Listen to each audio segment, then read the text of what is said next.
Yo, this shit OP. Good afternoon. Good afternoon, Mr. King. Welcome Mm. to the 2021 Robotics and AI Summit. How are you doing? Where are you calling from? Sorry, if I may ask, when are we starting? We are officially going to start by 3 p.m. 3. Yeah, 3 p.m. We are starting by 3 p.m. All right, thank you. All right, you're welcome.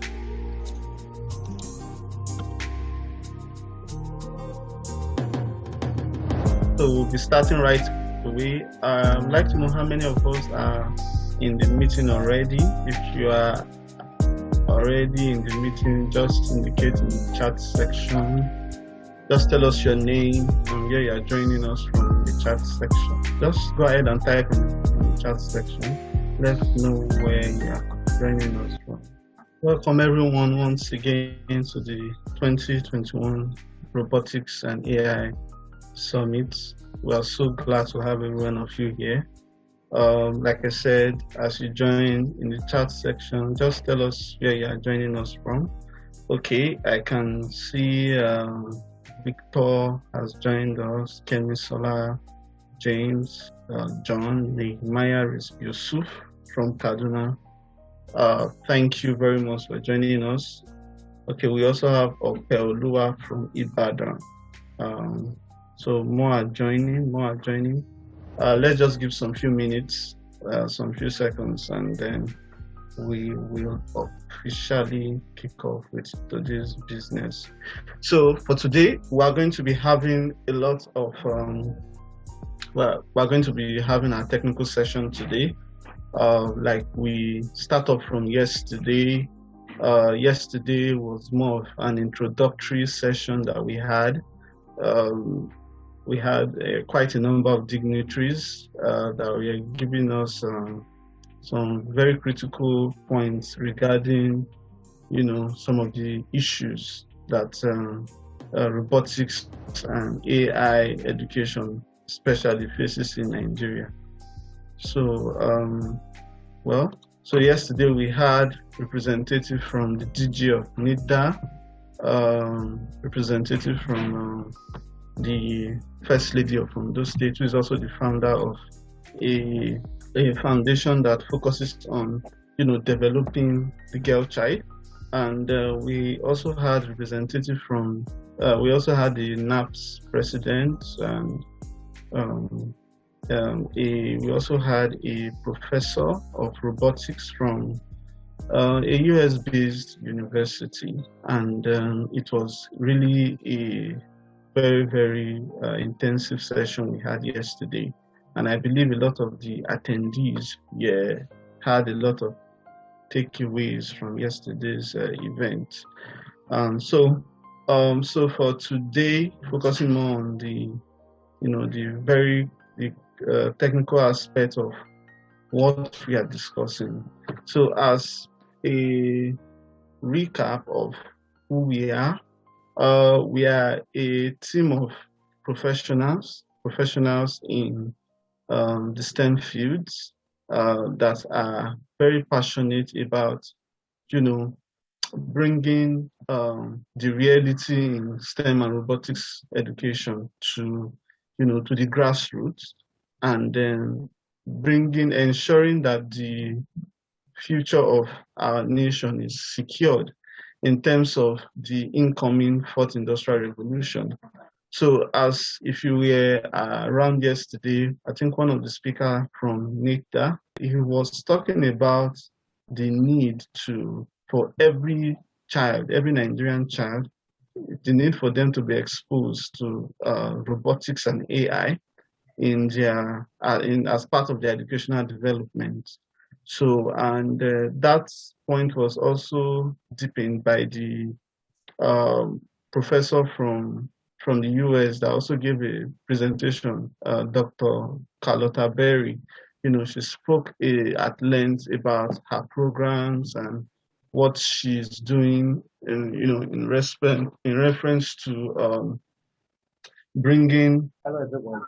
So sorry about that. Mr. Emmanuel will soon be back. All right. So I had a network glitch. I'm very sorry about the network glitch. It has been restored now. Yeah. Hopefully, one of the takeouts from this conference is that we will find a lasting solution to the power situation in our country. Yeah. Um, yeah. So I believe it's one of the key points and key takeaways from conferences and summits like this on how we can find sustainable solutions to our peculiar problems in the country. Yeah. So I was talking about the need, the reason why this summit was set up and what inspired us, what led to the coming into this conference and summit like this, what brought it about. So like I was saying, we're a team of professionals in the field of, engineering, computer, technology, education as well, and then robotics, and also some entrepreneurs among us. So we decided that it is very, very critical that our country, Africa at large, is not left out in this fourth industrial revolution. If you take a look at every continent in the world today, you realize that they are all having a contribution to the world's economy. They are having a contribution to what's going on in the world. But as it is right now, Africa is actually contributing little or nothing to that, and it's not supposed to be like that. So the first industrial revolution came, the second came, the third came, and Africa was nowhere to be found. Now we are in the age of the fourth industrial revolution, which is, it has already begun, it has started, though some people might not realize, but it has started. Robotics and AI is gradually taking over every field of study. Robotics is taking over every single field of study, and it's taking over every section of the world's economy. So you can find robotics being applied in medicine today. Robotics is being applied in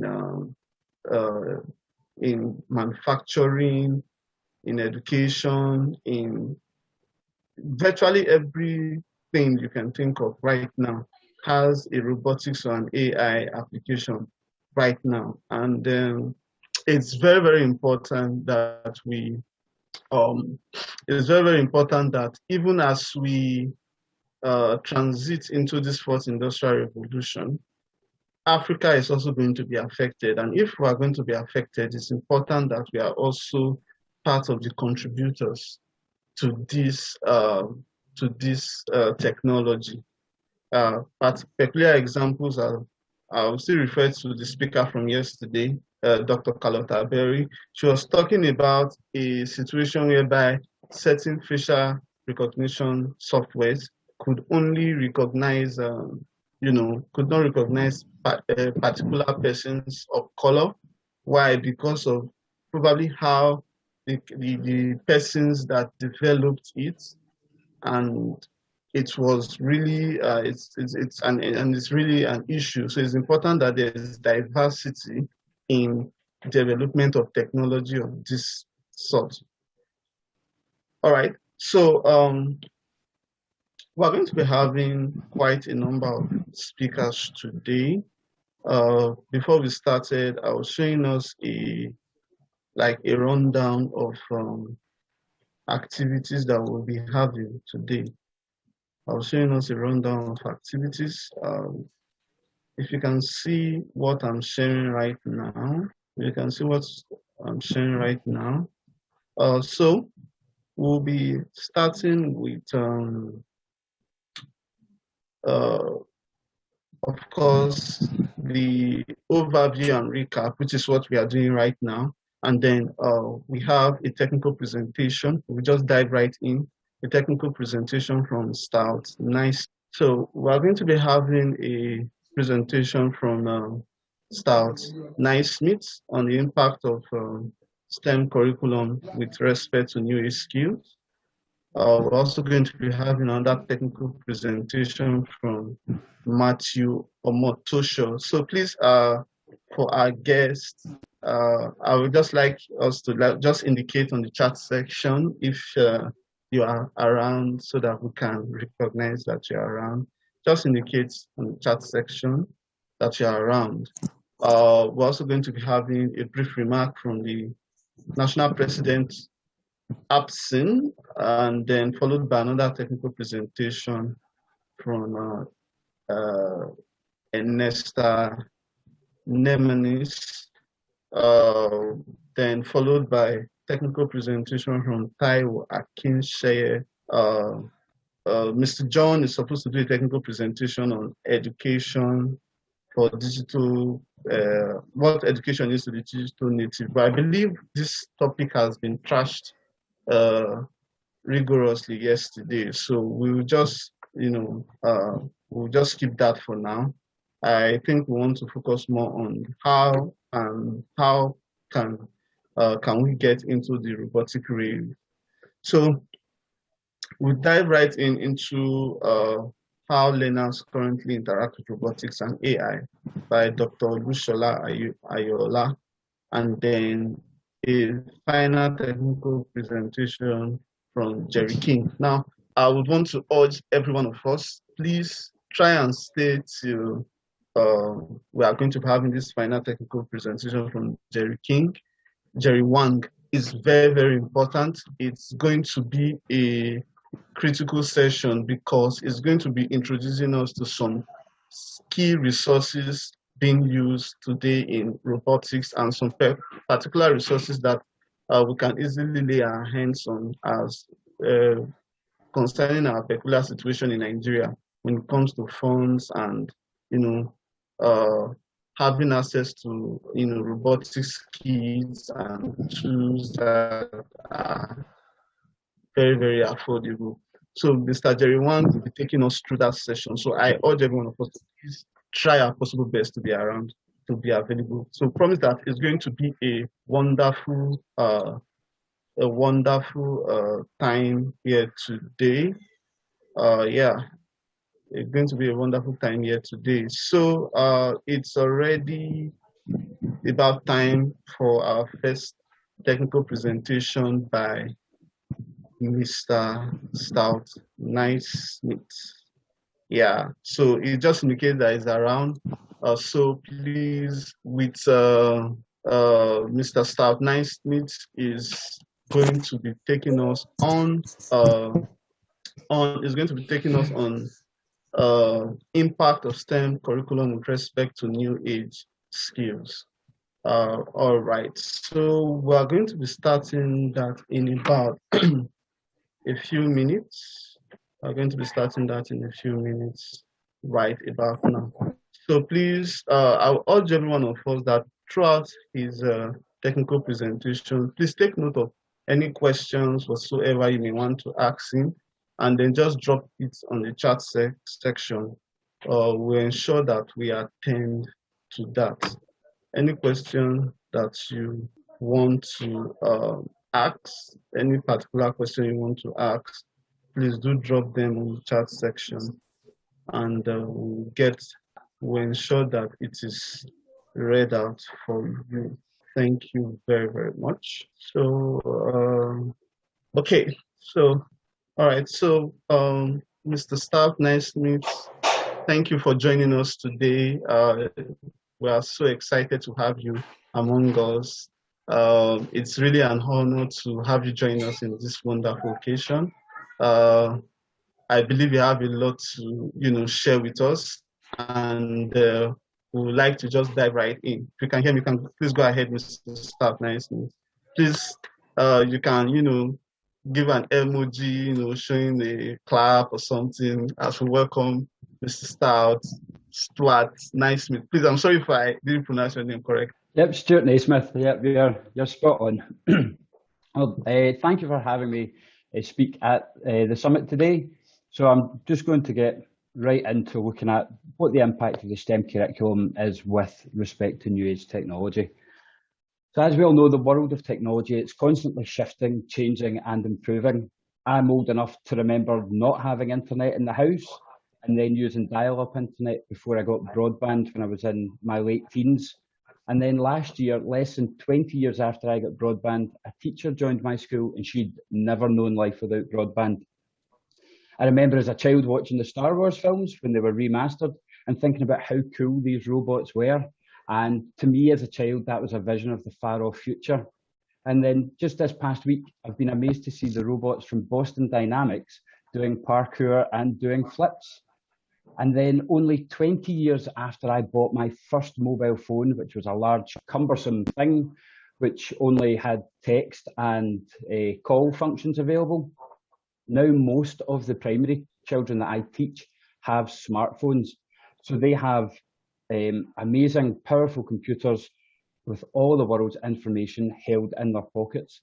And the list of such technological advances in my lifetime could go on for quite a while, with things like self-serve checkouts, new games consoles, VR headsets, and then social media and things like Facebook and YouTube, where you can get your message to anyone, anywhere around the world.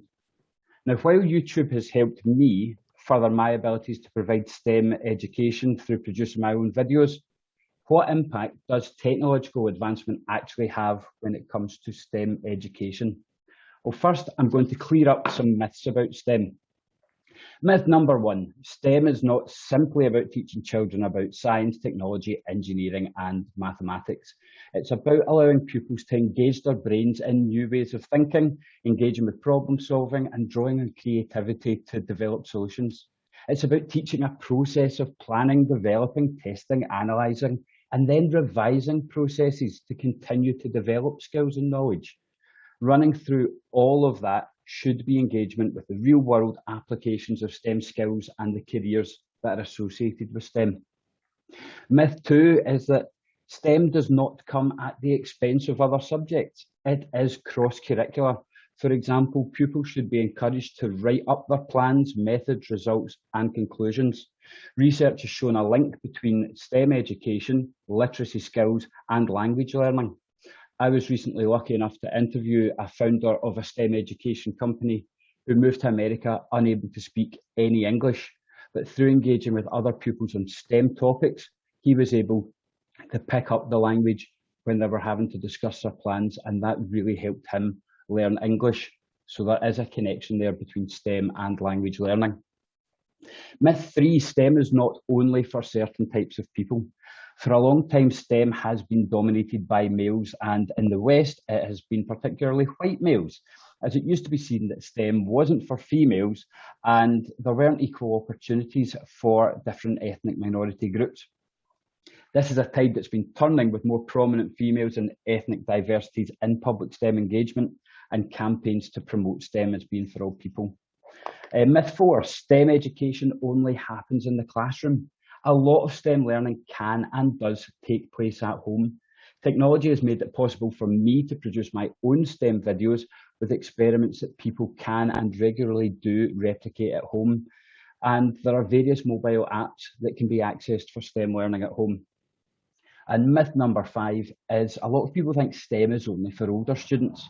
But in fact, early STEM education tends to lead to ongoing academic success and has pupils better equipped to cope with technology-focused requirements when they are entering the workplace. So although STEM education does not necessarily mean more computers in the classroom, digital technology does have a vital role to play. It provides pupils with dynamic representations of STEM problems, which makes them more accessible for exploration, experimentation, testing, and analysing their results. Some STEM concepts can be quite abstract for younger pupils, but digital technology can make these concepts more accessible, with ideas being represented either physically or digitally, with pupils engaging with complex ideas in an experiential manner and being able to manipulate materials to reach a deeper understanding of concepts. Some examples I've been involved with include having pupils design a robot to be able to move over a constructed Mars surface and drive up ridges, using an app which simulates a beaker to allow pupils to mix different chemicals and see the reactions, which we would not normally be able to do in a primary school due to lack of resources and lack of safety. and also exploring the differences between walking and rolling robots in terms of speed, manoeuvrability, and their ability to move across different surfaces. Each of these examples provided pupils with a hands-on experience to understand what is a potentially abstract concept, and it also allowed for pupils to be creative and think about how to problem solve while actually being able to test their ideas and see them in action. Children and young people are naturally inquisitive about the world around them, and STEM is a way of finding answers to their questions. Digital technology has made it easier to find information about any topic you want, but STEM should not just be about looking something up online to find the answer. As a teacher, I have a curriculum I need to follow and teach to, but I want my pupils to be excited about what we are learning and being the ones who actually want to push the learning forward. When I've been working with children, I've often found that before introducing any of the technology, there needs to be a hook, something which gets the pupils excited and wanting to explore different topics. Advances in technology allow me to be able to explore more topics with my pupils in a more detailed way, but they still need that excitement before the learning is really going to push on. I often look to start my school years with a story which has a STEM focus. And over the past few years, I've used a book with a space theme, one where the multiverse was the main plot point, a book of poems about a character's STEM explorations, and a book about lost robots. Stories with a STEM theme naturally pique the interest of children and lead to questions. This then allows the teacher and pupils to move forward in discovery together, where the teacher can then take advantage of the available new age technology, which can then enhance the teaching and learning. For me, this has included exploring Python coding to send AstroPi messages to the International Space Station, comparing a range of functions and abilities of robots for different purposes, and exploring virtual reality options for viewing the solar system. Similarly, pupils get excited when discussing coding. I've often approached this through discussing how humans undergo coding and are constantly rewriting coding as we learn and experience new things. When pupils then start coding, it's not about talking them through a series of tasks to say we've started here and we've worked through all of these and now we're done. Once pupils have learned some basic functions of coding, for example, they can start constructing their own programs to meet a particular brief. This is an opportunity for them to be creative, to test out, for example, what different blocks do, how they work together, and to make programs which fail, that don't work, that they then need to figure out why they don't work, or to put together some coding which does work, but just not in the way they expected. New age technology and continual advancements have made it easier for teachers to allow children to take more ownership of their learning. As teachers, we can teach skills that will allow pupils to be able to further enhance their knowledge, which I think is vital in STEM education. And as Neil deGrasse Tyson has said, there's no greater education than one that is self-driven. So what is the actual impact between the STEM curriculum and new age technology? The STEM curriculum isn't so much impacting new technology as technology is impacting the requirements of the STEM curriculum. Technology continues to march forwards, but educational establishments can be slow to catch up or even to keep up. Sometimes this is because of budget, where new technology cannot be afforded. However, another large factor is teacher confidence and efficacy. I said near the start that it is important for STEM education to start when pupils are younger. However, in my experience, the majority of primary teachers do not have a STEM background and are not confident tackling this area of the curriculum. Unlike with other subjects such as literacy, mathematics, art, and others, teachers of my generation have not grown up with all the technology that pupils are engaging with now, and we have never been taught coding as children. This means there's work on the part of governing bodies as well as teachers themselves to ensure that there are opportunities for professional development, that they are available, and that teachers sign up for them. The world our pupils are growing up in regarding technology is much different from the one we grew up in.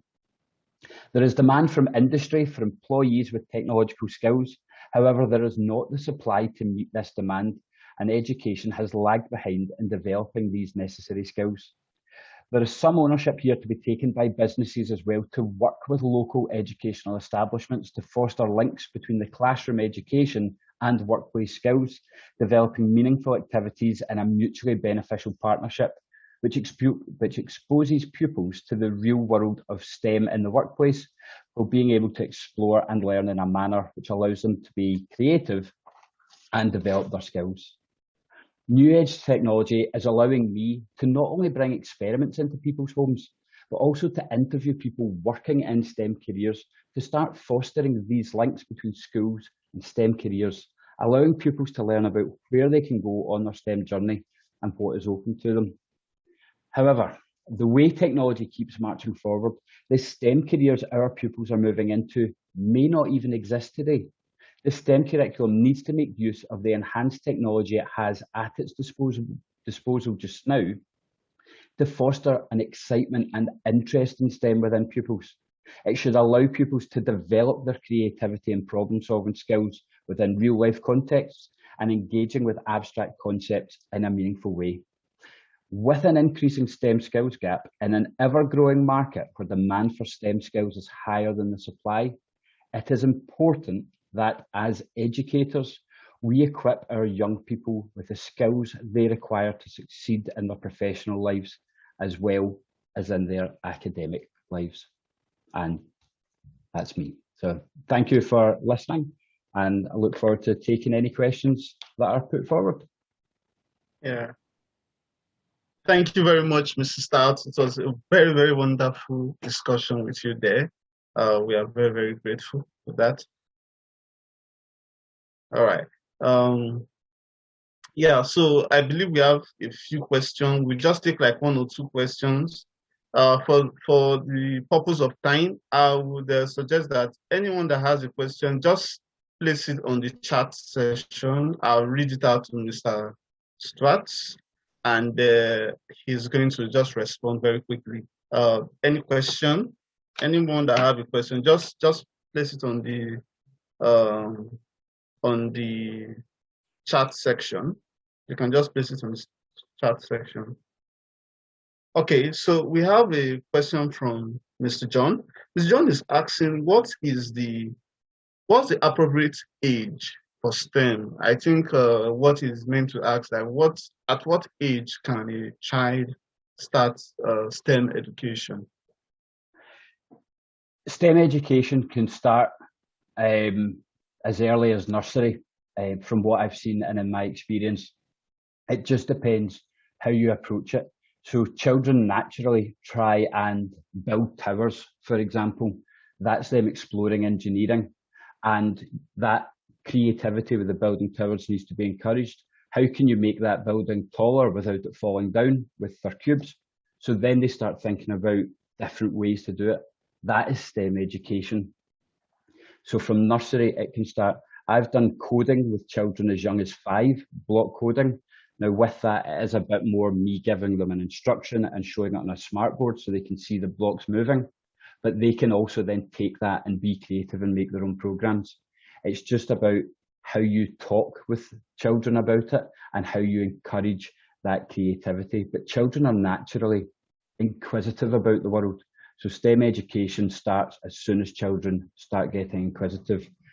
You just need to encourage it and try and find answers together.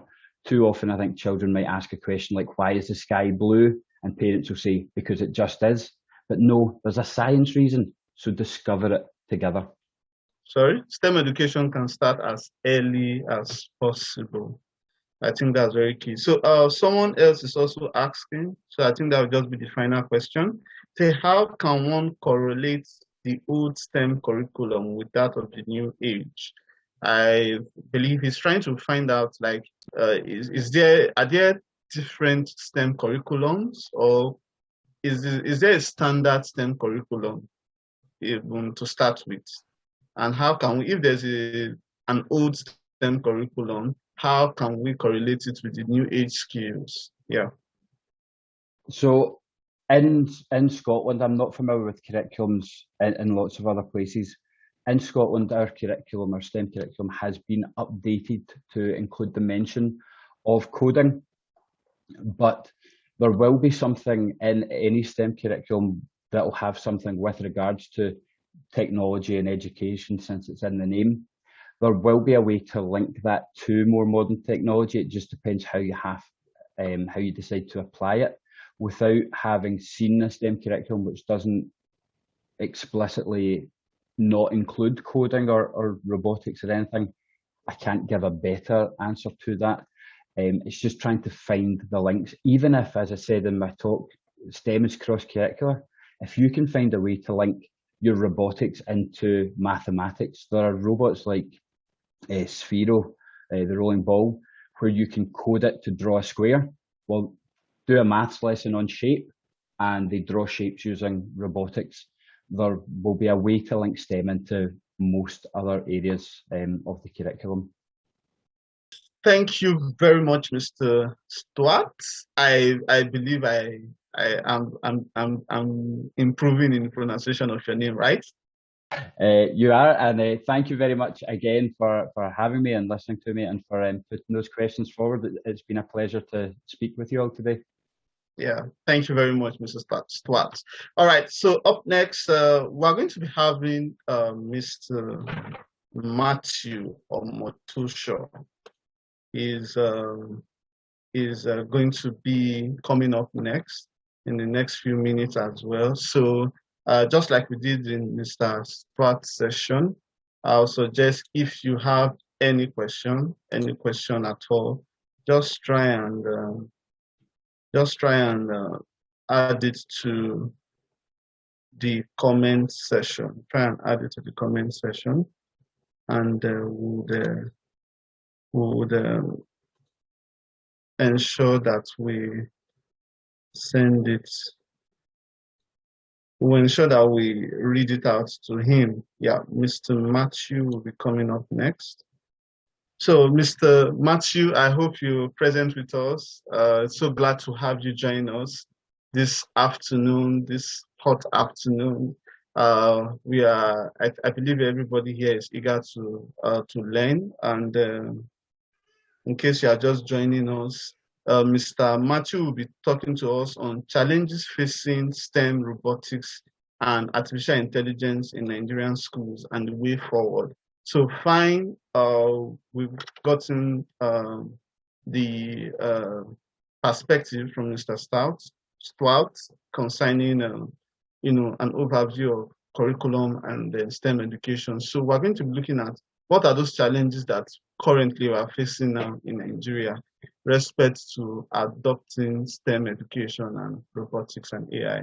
Mr. Matthew, over to you. Sorry, right, I didn't introduce myself. My name is Emmanuel Ajari.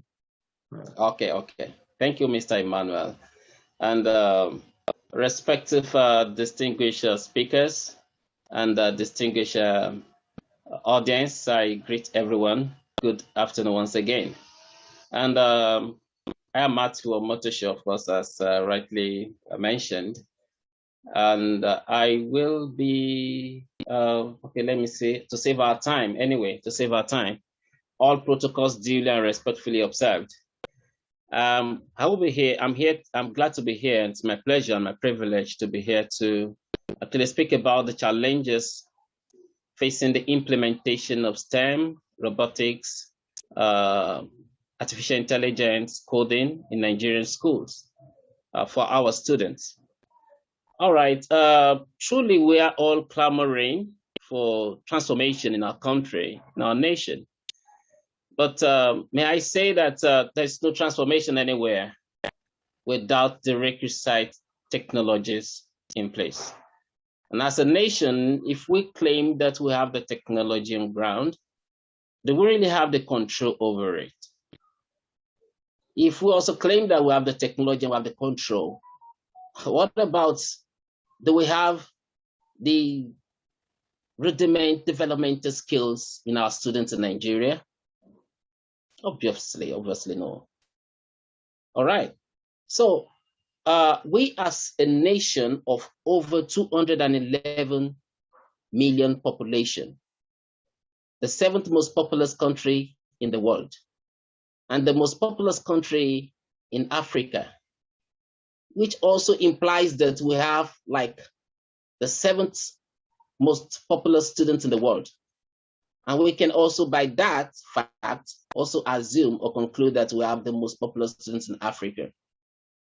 We cannot afford to continue on the trend of consuming technologies in this 21st century. We can't afford to do that. Every day we consume Twitter, every day we consume WhatsApp, every day we consume Instagram, we consume all of them with less effort to develop our students, to inculcate development skills in them. We can't afford to continue with that trend. Otherwise, we will impoverish ourselves, and at the same time, we will enslave our futures. All right. So I keep saying that, I've said it now. Most of the technology we're consuming they are not our own. They are not our. We have heard about STEM so far. We've heard about a lot about STEM. We've heard a lot about artificial intelligence. We've heard a lot about robotics, even in this summit. All right. But how grounded is STEM in Nigeria? Because STEM is the bedrock for artificial intelligence, for coding, for robotics. How grounded are we with STEM in Nigeria as I'm talking to you now? And of course, we know that everyone on this planet has felt the positive impact of STEM. May I tell you that presently, there is no public primary and secondary school in Nigeria with STEM or robotic or artificial intelligence lab in Nigeria, as I speak right now. There are only a handful of them, handful of STEM lab in few states, which are situated in some facilities far away from the schools. There are robotics and AI labs in few private schools in Nigeria, very few. I, of course, in agreement with what the chairman of NAPS, Abuja, said yesterday, she also made, she pointed at that. Very few. She was mentioning a school, maybe with 1 or 2 schools there in Abuja. Okay, let's put that on aside. Let's talk about our tertiary institutions in Nigeria. Only University of Lagos has a robotic lab, which is barely working because of bad maintenance. There are less than 10 private robotic and artificial intelligence hubs in the whole of Lagos, Port Harcourt, and Abuja. And these hubs I'm talking to you about, any student who wants to access them must pay. Students have to pay fees before they can access them. Now, these are the extent to which we can describe the availability of STEM, robotics, artificial intelligence, to a common Nigerian student in Nigeria. We should take note that these technologies we are mentioning, robotics, artificial intelligence, STEM, they have formed the new direction for the 21st century technologies and economic advancement. So it calls for a serious concern. So this is to say that the STEM, robotics, artificial intelligence awareness and access is very low in Nigeria, truth to be told. Okay. So the question now is, what are those challenges? Why are we not there? We've had, it's not that we are not aware. I mean, the awareness is coming gradually, especially through the summit. We've had a lot since yesterday, but we just talking about it. Why are we not there now? What are those things challenging us? What are those challenges? Those are things we want to quickly, look at briefly. What are those things challenging implementation of STEM, robotics, artificial intelligence, and coding in our various schools in Nigeria? I would, because of time, try to summarize some few things I've put together, okay, confirmed. The number one of them is that we have a stagnant curriculum. I'm glad Mr. Stott was talking about it the other time too. I mean, talking about curriculum. We have a stagnant curriculum that needs to be revamped. It requires emergence of kind of urgent rejig. All right. The second thing is that we have inactive government policy on education, especially or specifically on STEM, robotics, and artificial intelligence. Very inactive government policy on education. And number three challenge I'm going to talk about here, because we will itemize those problems. And the pathway to having a solution to anything is to first of all identify what are the causes of the problem. And those are the things we mentioned now. Number three of them is lack of qualified teachers and facilitators. And also poor teachers and student motivation. I'm talking in respect of the working condition of teachers and students. The working condition of teachers and the learning environment of students. This also has to do with the remuneration of teachers. Very irritating. Very poor. And also to talk about the instructional materials. Okay. Another challenge facing the implementation of STEM, artificial intelligence and robotics and coding in Nigeria, is the lack of well-equipped laboratories and tools for teaching of STEM, robotics and artificial intelligence. May I call your attention to the Future of Education Summit that held in 2020? That disclosed that almost all secondary schools in Nigeria lack science materials. Almost. And those who claim that they have it, they're actually using old materials. Go to the buildings that are called the laboratories. They are not adequately equipped. Another factor we need to consider is our population, which is not supposed to be a problem to us. Our population is supposed to be an asset to us. It's supposed to be our strength. UNESCO actually stated that the ratio of teacher to student should be 1 to 135, and 1 to 35, ratio 1 to 35. But find out what's happening today. We have ratios of 1 to not less than 100. These are issues we need to look at. I'm not here to just talk about problems or that we just talk about and then shout about the problem. No, but we just need to know what are those things causing the problem? What are those things affecting or influencing the implementation of STEM, robotics, artificial intelligence, and coding in our various schools? You're muted, sir. You're muted, sir. Oh, sorry. Did you hear what I've been saying since? Or I just muted myself? We missed you for 1 minute. For 1 minute? Okay. All right. Maybe I should repeat those challenges once again. Number one. All right. Go ahead. I said the number one challenge we have is our stagnant curriculum. And number two is that we have inactive government policy on education, specifically on STEM, robotics, artificial intelligence, and coding. And also that the lack of qualified teachers and facilitators is a big challenge to the implementation of STEM and robotics and artificial intelligence in our schools. And also I made mention of the poor teachers and student motivation in respect to the working environment of teachers and also the remuneration of teachers and so on like that. And I'm actually on the last point, I'm going to cap it and summarize it at that point, that we have lack of well-equipped laboratories and tools for teaching of STEM in Nigerian schools. I also mentioned about the high population, which is supposed to be an asset to us as Nigeria. But fortunately, we're taking it as a problem. It's supposed to be our strength, that we have the 7th most populous students in the world, and also we have the most popular student in Africa based on the population.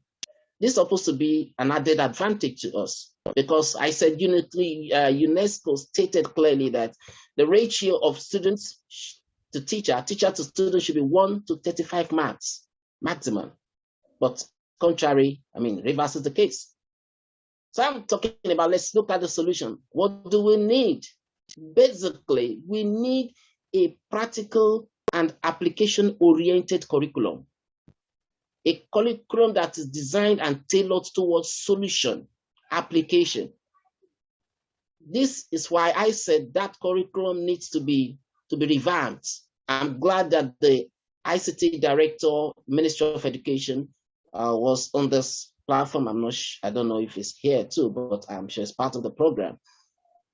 So I'm saying it because this requires urgent attention. It's almost becoming too late for us as a nation. We need that curriculum. We are in 21st century, for crying out loud. We need that curriculum to be revamped, to be checked, to be, because it starts from there. The curriculum will determine the instructional materials. The curriculum will guide whoever is the instructor, whoever is the facilitator to do what to deliver. And it's very critical. No matter how you want to deliver something, you have to follow the curriculum. And you can't go above the level of the curriculum. This is very, very critical. All right. Thank you very much, Mr. Matthew. We are very, very grateful for. Hello, Mr. Matthew. I can hear you. I can hear you. Hello. Sorry. Did I mute myself again? Please let me quickly round up, please. All right. My time over? Yes. I will appreciate if you can round up now, sir. Okay. I'll quickly do that. Okay, so we need deliberate government policy direction for STEM, robotic and artificial intelligence. The political will, we need it. We need, we need to be able to harness government and private funding into education for STEM and robotics. This is also very, very, very important. And then it's not going to be a problem if we have the highest allocation given to education. And the education ministry should also consider STEM and AI, coding, robotics, give it a higher priority, a higher attention. And also the private sectors need to be engaged, the NGOs. I'm sure if the government instruct or give them a kind of directive to make it as part of their corporate social responsibilities, to put in whatever they have instead of funding some other programs that don't add value to our nation. All right, creation of dedicated training centers for teachers and instructors is very important. The essay on education to Enugu governors said it yesterday, but this is not a new thing. My fear is that, for instance, this was done in Lagos State as well. But my fear about it is that watch out for the next administration in Enugu State. So the problem we're having, which needs to be controlled, is the sustainability of the good projects started or initiated by any administration, regardless of our personal interest or whatever we want. But for the overall interest of Nigerian students, we should please sustain and continue. About Enugu State and what the SA said yesterday is the next administration. Will they continue it? Will it not become an abandoned project? And these are the things I want us to consider. But permit me to round up with this note. I've said this several times. I've published like 10 years ago, and I tell students that a time is coming. We need to take this matter serious, because a time is coming when I say, you will get to the market, you want to buy food, you have the money with you, but you'll be shocked that when you get to the market, you won't see any human being, but you meet robots. And if you're unable to relate with the machines there won't be food for you, despite the fact you have your money. So that time is almost coming. So we need to arise to this challenge. Thank you very much for having me. Have a wonderful day. All right. Thank you very much. Thank you very much, Mr. Matthew. We are very, very, very grateful for that wonderful insight. Very briefly, we're just going to take one question for Mr. Matthew, just one question because of time. If there's any question, just one single question, and we'll just go over to our next speaker. I have a question from Lara. Mr. Matthew, where do you think we should start? If you can hear Mr. Matthew, this is a question from Lara's. He said, Mr. Matthew, where do you think we should start? Is it by reviewing university curriculum or nursery and primary school curriculum? Bearing in mind that the university graduates will teach the secondary and primary school. All right. Thank you very much. Can I respond now?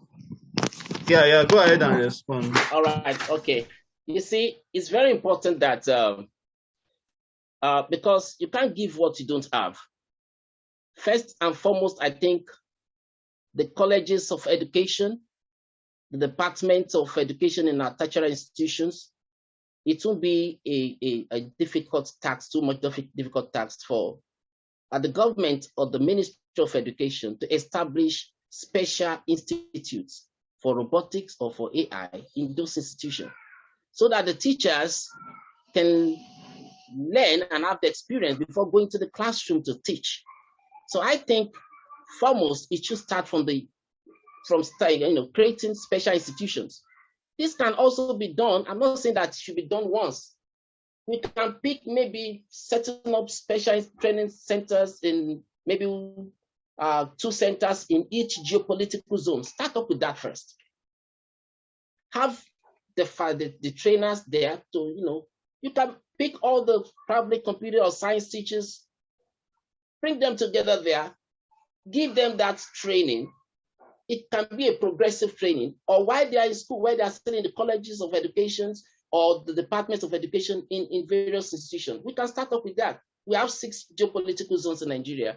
Pick one geopolitical zone, or at each geopolitical zone, create special centers, maybe 1 or 2. Start up with that, and gradually that will spread. The trainers who are trained can also go to train others in that progressive manner. Before we know, we are there already. So those are the ones that will go to the classes to teach. Okay, you are talking about the curriculum. Of course, it has to start from there, from the colleges of education and departments of education in our various institutions. Thank you very much. Thank you very much, Mr. Matthew. It's so nice to have you with us this wonderful afternoon. We are very, very grateful, and we'll be. I'm sorry we can't take in more questions. Every other questions coming from Mr. Matthew, be rest assured that we're going to compile them and send them to him. I just want to remind us that, after the summit, it's not just going to end here. This is just like the start of the process, like the start of the process of, realizing a sustainable solution to, some of the issues facing, STEM, robotics, and AI education, and what have you in Nigeria as a whole. So after this summit, we're going to be, we'd like to engage more with everybody, share ideas and see how we can, derive sustainable solutions to some of these challenges that we are facing. So, any further questions and things you would like us to trash and discuss on, be rest assured that we will share them with you in your emails and our various platforms that we have provided. Thank you very much. So once again, thank you very much, Mr. Matthew. It's so nice to have you. So our next speaker is going to be coming up next. He's the CEO of RoboQ, United Kingdom. His name is Mr. Ernestas Nemanis, and he has so much years of experience in the STEM and robotics space, and he's just going to share some ideas with us, some of his experience regarding how to capture learners' interest in robotics and AI-based programs. So we've been able to identify that probably one of the challenges that we might have is, the interest of learners. The average learner today in Nigeria, in Africa, how interested are they in topics, in learning about STEM and robotics? Would they prefer to go in the direction of STEM and robotics, or would they prefer to go in another direction in terms of their learning interest? And we'll be hearing from him as to ways in which this can be achieved, especially in our current educational system that we have here right now. So I believe Mr. Ernestas is with us today. I'm very sorry if I didn't pronounce your name correctly. Please bear with me. That's fine. All right. All right. So, Mr. Inestas, we can have you now, sir. Super. Can you hear me very well? Yeah, we can hear you, sir. Super. So thanks of course, for having me in the summit. It's a great pleasure. And I think I will try to talk more about how to kind of keep the interest in STEM. And, while we have many interests to offer for kids, but kind of to maintain the kids to stay in STEM. So, and also I'm going to give a bit short brief how I actually got in that business, and to kind of overall to understand from where I'm coming from. So I started my company about 3 years ago, and I actually barely knew anything about robotics or IA. And one day I searched for some exciting products to start my business, and I encountered those programmable robots that look like Lego Mindstorm with sensors and and motors. And I thought, oh wow, I never heard anyone talking about educational robots. Well, perhaps I didn't, because I didn't know anyone in the educational sector at that time. But overall, I thought it is very interesting toys, and it's kind of captured my interest to dive in more research. And I discovered that this is a pretty new thing. And I thought I found out something exciting. So it was interesting to find some schools are trying to implement robotics in the curriculum and teach children coding and robotics. I thought, oh, that's is going to be challenging, but worth giving a try. So it took over 1 year of business to understand the teachers' difficulties in implementing robotics in their classrooms, and that is how the RoboCube started to shape the business phase, by helping teachers start teaching robotics as smoothly as possible. So I will touch a little bit of everything, and I hope everything will make sense.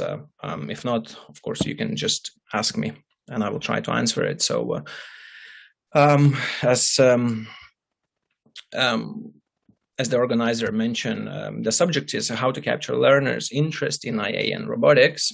And for me, the educator and the student are both learners, because I think this is such a new subject in the schools. And even Matthew mentioned that there is a huge lack and a gap, with teachers and their knowledge in robotics. So I will cover this little bit too.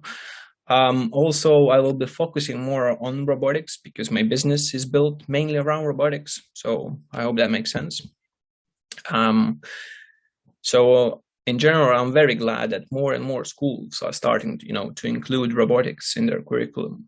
And however, I should say that a positive learning, the positive learning outcome are not guaranteed just by the simple application of robotics in the classroom. The teacher's knowledge, attitude, and behavior all impact student learning effectiveness and interest in the subject. So that's, has been said, it's very important that the teacher knows what she's doing and she as well engage in the subject. And that's how you develop the interest and keeping the student in the subject, in the robotics or IA. And by preparing the teachers and providing the right tools to boost their knowledge about robotics, we can help them confident. We can help them be confident in teaching robotics, and can boost students' interest in robotics at the same time. So by giving the right tools, I mean that suitable robots, which has the large community and library of lessons, and this simple choice alone can provide a teacher with loads of information and lesson plans, and that can be just copy and paste and implemented in their classes. So what I'm trying to say that sometimes when schools are choosing to purchase some robots for their robotic classes, of course, I understand most of the cases are a budget, the limit, excuse me, but sometimes it's better to have less robots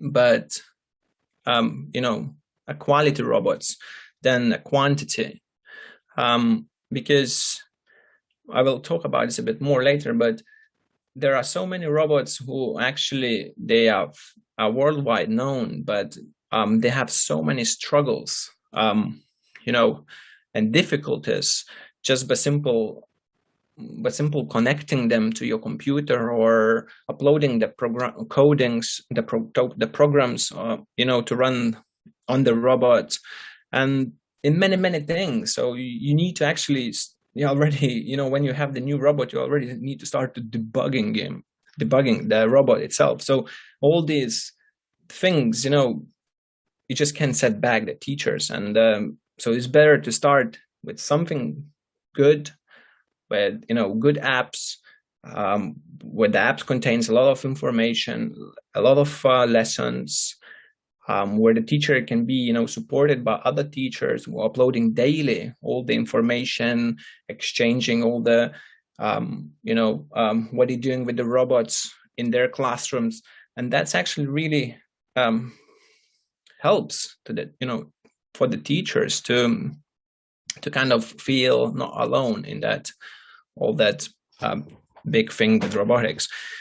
And I think another problem is the inefficient teachers training on computer use. I think Matthew mentioned something as well about this, but I would like just to say as well. So just imagine a teacher that shows discomfort when using computers. So it will hold them back in confidence, the teacher itself, in answering students' questions, that will make everything way more complicated than it should be. So again, there are robotic companies that provide computer science courses. So just what I'm trying to say, that sometimes you can buy everything in bulk, in less quantities, and you have everything. So, but I just don't want to kind of talk about it a lot. So just to summarize this, imagine we have a teacher starting a new robotic class with a bunch of new robots that are so complicated, or, their software is so bad that it's causing so many issues begin running the robot. There are so many issues to begin to run the robot. So just what I want you to imagine, the frustration and the extra work the teacher has to put towards to make it work. That means simple, just simple is better, and the quality over quantity is a better choice in some cases. So I think it just said what I just said, what we have not to do if we want to keep the teachers' interest in robotics. And why I'm talking about teachers, not the learners at the moment, because I think that if you first put effort in the teacher, because teacher is crucial. she gives all the knowledge to student, and she must to engage, and sometimes maybe the students will not show that they are interested, and sometimes teachers has this fixed thinking. Okay, yeah, so there is students who like the subject, they like to do, let's say, math, and there's the students who don't like the math. But there can be ways how you can actually to offer the same thing in a different way, and that's where maybe all the learning and giving all the information to teachers first is very important, especially when you talk about robotics. So now let's leave this and imagine the children having their first classes with robots. I understand it's tempting as it might be to get started with big projects, but it's important not to overwhelm children when it comes to a topic as complex as robotics.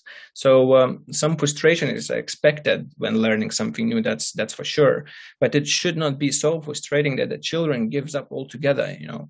So we want to bring the interest of doing programmable robotic activities by letting students complete the tasks and consider it as a clear reward for closing the knowledge gap. And that's very important, is that you don't start with something big and very complicated. The main thing what you want to do just in the beginning, just to trigger the interest. And that's what I'm saying, that trigger in the, that the triggers them the interest and increases the chance of engaging interest, which further increases the likelihood of extending interest among young students who learn programmable robotics. And maybe the one successful task completion will foster students' empowerment of which perceived meaningfulness is one of its key ingredients. So now learning activities must be designed to promote immersing interest that is entering flow by waking students' curiosity at first. And that's crucial. That's very important. So just kind of want to kind of give you, just this is kind of a golden rule that the curiosity is for triggering interest, the flow for immersing interest, and meaningfulness to extend interest. That's you might heard about this loop. It's which has been used, in many studies, and while they were providing robotics for new classes, and that's how it should be. You give something simple as possible, just to trigger the interest, and then slowly you just increasing and keep giving something more complex to keep the interest until you create the individual interest where the student itself is already driven and wants to learn by himself. So I guess as my final thoughts, it's just teachers must feel comfortable teaching robotics. Choose the school or the teacher or head teacher must choose the robots wisely. As I mentioned before, it's very important what robots you buy. If you buy some robots which actually barely works, but they have just a good name, or you want to buy something what is complex and maybe not good to start, but you think that the robot itself has loads of opportunities, but you might be missing on the simplicity. So it's very important maybe to start with small quantity of robots, but a good quality, which loads of information, and then maybe start purchasing for the classrooms something more complex. And, of course, keep your educators up to date with tech. That's very important, I think. And don't start with crazy projects from the beginning, and let your students feel that they have the grip on what they are doing. And that's, I think, what we do at RoboCube. It's that we have about 20 different brands of robotics, and we've worked very closely with every single manufacturer, and their curriculum writers, and we always try to, advise the teacher and understand what actually they want at that moment, not what they want or what they dreaming of, or in next year. I understand that comes again to the budget, and maybe next year you won't have it, but another thing, if you actually make it work, and you can show to your, let's say, head teacher or anyone who runs and gives the budget to spend on robots, and if you show that actually the students are so interested in the robotics, I truly believe that they would extend the funding, to purchase something else. So I think it's very important, to kind of get the right one from the beginning, and then just maybe think what's the other steps if it actually works with that simple robot. So and that's what we do. We try to give everything we know. We try to connect with all our manufacturers just before the robots leave our warehouse, and then we kind of always stay in touch and trying to provide everything what is needed. So I think the information is very important. So I think that's it. Just what I wanted kind of to say. Just, I think, start small and dream big. Thank you very much, Mr. Ernestas. It's so nice to have you here. It's so nice to have you here. We have a few questions, so we'll just take like about 2 questions from Mr. Iman, and then I'll ask him. So we have a question from Mr. John. Mr. John is asking Mr. Ernestas, so what's the price range of a good quality robot that one can start with just like you mentioned, especially for learners in primary school, like grade 1 to grade 6 primary school. Yeah, so a single robot can start from £50. I'm not really sure. It's about $60. So $60 one robot. It would give you like everything what you need to know. All the support, very well built app, and that's the main thing.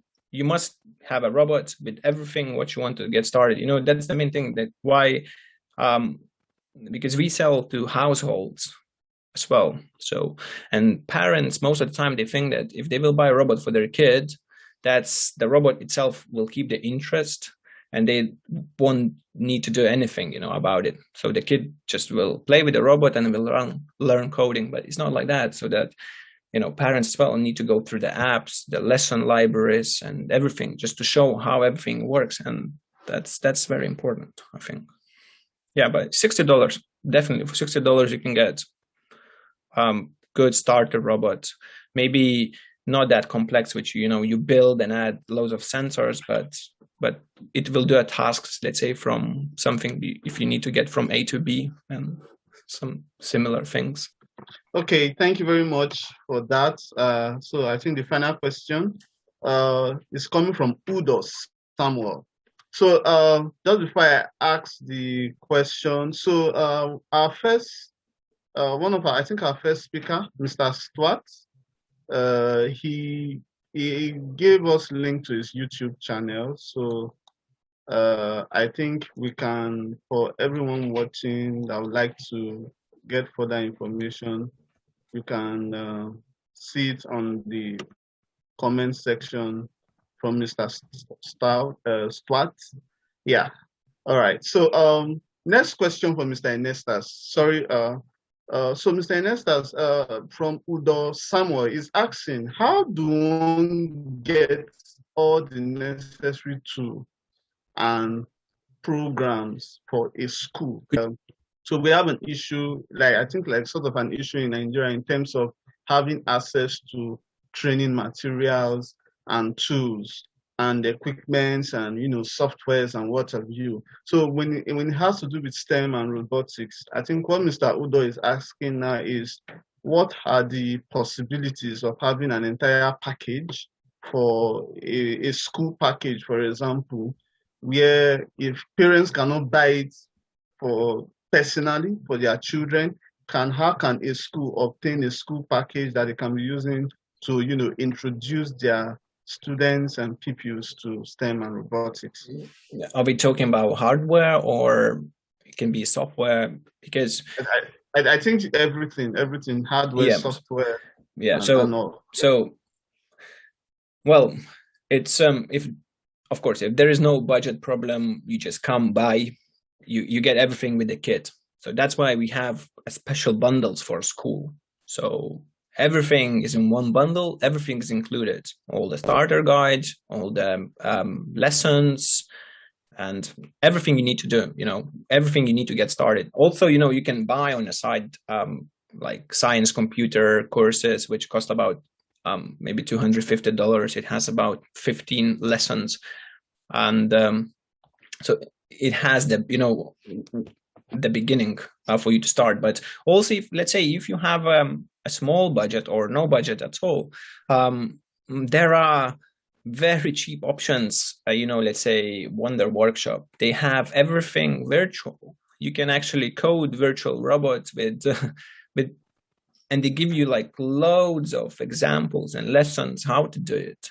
So you don't sometimes need to have a lot of hardware in your school or at home. Everything can be done virtually. At the moment, there is the Sphero and Wonder Workshop and Ockbot. You can actually just literally program them virtually, and they have already embedded all the lessons there. So yeah, actually you can start easy with zero money. All right. Thank you very much, Mr. Enestas. So good to have you with us. We are so glad. Thank you for having me. Yeah, so any further questions, like I said, kindly just direct it on the chat section. Mr. Ernestas, we're going to be, sending you lots of, follow-up questions, and, would like to get more ideas regarding these topics we just discussed now. All right. Sure, happy to help. All right. Thank you very much, Mr. Ernestas. So nice to have you. All right. Okay, so we'll be going to our next speaker. Our next speaker is Mr. Taiwo Akin, Mr. Taiwo Akinsheye. Mr. Taiwo is going to be talking on. Mr. Taiwo Akinsheye is going to be talking about the opportunities for African Gen Z in the tech space. So we have a new breed of young people stemming from Nigeria, from Africa, and it's very important that this generation, which we call Gen Z, it's very important that they are also, included in this robotics and AI race, in order for, to secure the future of Africa and ensure that even in the coming fourth industrial revolution, we have people, we have quality human resource to, represent the Africa continent. So, Mr. Taiwo, I believe you are already with us. You can unmute yourself, and we are glad to have you on board. All right, so I'll wait for him. Mr. Taiwo is the founder, is the co-founder of Transcend, and Transcend is an organization that is specialized in some new age technologies in Nigeria. So he's going to be talking about how to capture these Gen Z individuals in respect to STEM and robotics and AI, and how we can have representatives in this, the approaching fourth industrial revolution. While we are with Mr. Taiwo joining us, there's another question for Mr. Ernestas. So, Mr. Ernestas, sorry, we are having just one more question for you. What is the cost for the school bundle? What's the cost for the school bundle? This question is coming from Mr. John. So if you can hear me, Mr. Ernestas, please just kindly quickly attend to that question while we are with the next speaker. What's the cost? Is asking for the cost of the school bundle for robotics sort issues. So we just go over to our next speaker, Mr. Ayola, Mr. Olushola Ayola. Mr. Olushola Ayola is going to be talking to us about how learners currently interact with robotics and STEM. Mr. Ayola has wealth of experience in, offering of STEM robotics solutions in Nigeria. So yeah, he's going to be speaking to us next.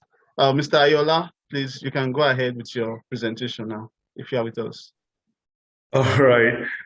Thank you very much. I'm so sorry that I've just overtaken Mr. Taiwo. I know he was like, okay, now I'm ready.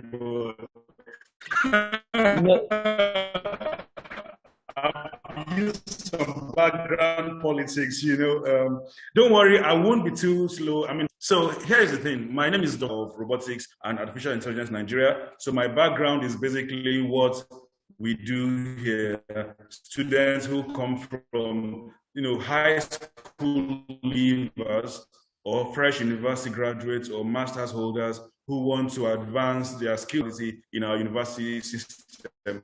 We've got people from private universities as well. So let's not say, well, at least the private is doing so well. They have mechatronics in some private universities, but you won't believe how the graduates of those universities react when they get here and be like, so really, we can actually do practicals ourselves right now, because many universities just lock these things up. So yes, we need to start training physically, practically, down to the grassroots, as low as the primary and secondary schools. And I believe many schools are already waking up to have robotics, but it needs to be engraved as part of the curriculum. Let everybody see it as a minimum requirement. In the past, there was this thing called digital literacy. I think this is still part of it. Everybody should try to teach basics of how to code, because the world is moving away from how to use applications. Now it's about how to create your own, because now you need to start devising methods to make your customers happier, to make your processes easier to use. Farmers need to automate their systems, and nobody should be disenfranchised when it comes to, I need an app right now. Make your app. There are 3D printers. Whatever you need to design, whatever you need to use, design it and print it. Let's not be that person in the future, or let the kids not be that those people in the future that will say, please, I want a key holder. Can you please 3D print it for me? The next thing will be like, are you an illiterate? Like, don't you know how to design and 3D print?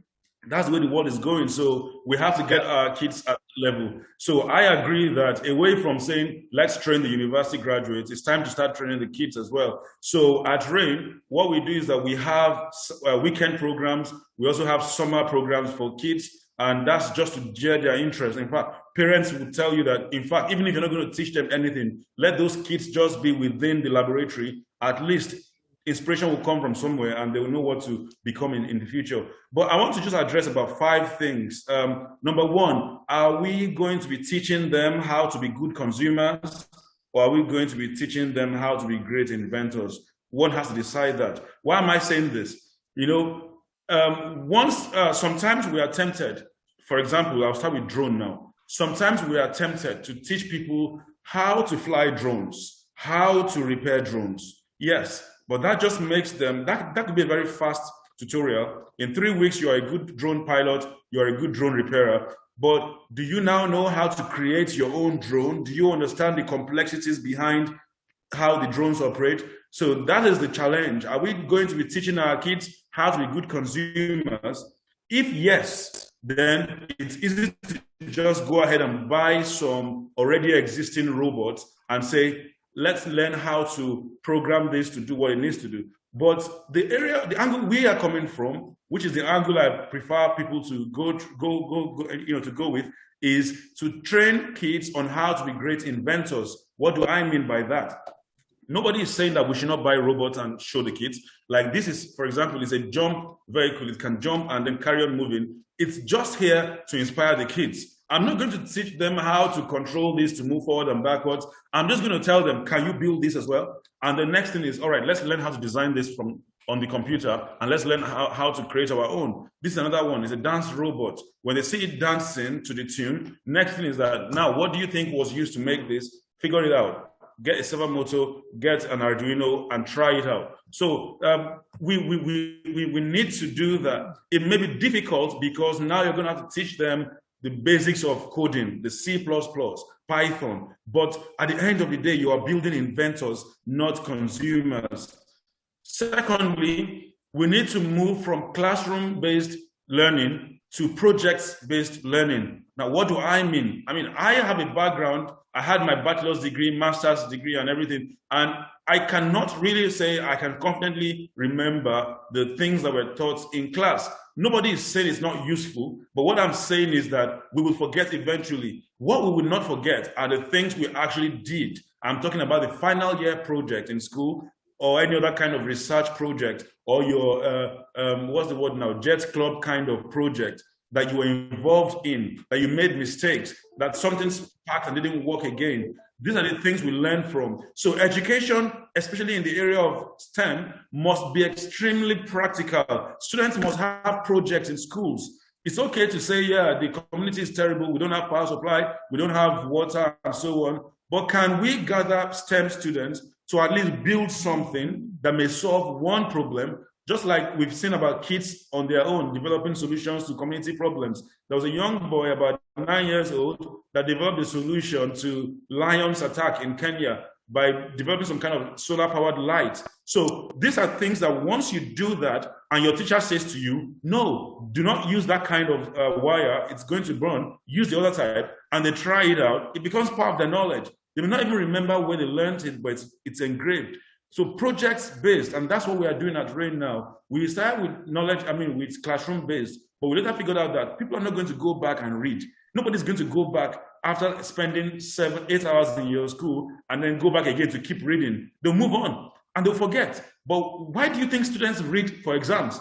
It's because they've forgotten everything they were taught in class, just need to revise again. And after the exam, they forget it. Lecturers as well, we read to teach. Why? Because we cannot say we remember word for word until we revise again. But what is easier is when you speak from experience. You've built something, you've learned it, you know what went wrong, you had a meeting, you discussed all of that, we move on. Number 3, we need to allow industrial experts to come into the educational institutions. And that's one thing we try to do. It's one thing to have knowledge of how the Y, the X, arithmetic and all of those things work, but when you see those from the industry coming to explain to you how the things you're learning relates very well with the experience on the field, it makes the students feel more energized and wanting to learn more. And that's the kind of knowledge transfer that can happen. People, like when I was in UK doing my master's, we had several lectures, and then at some point the lecturer invited someone from BP, that's British Petroleum, to come and talk to us about the control engineering related problems they are facing. And it made us realize very quickly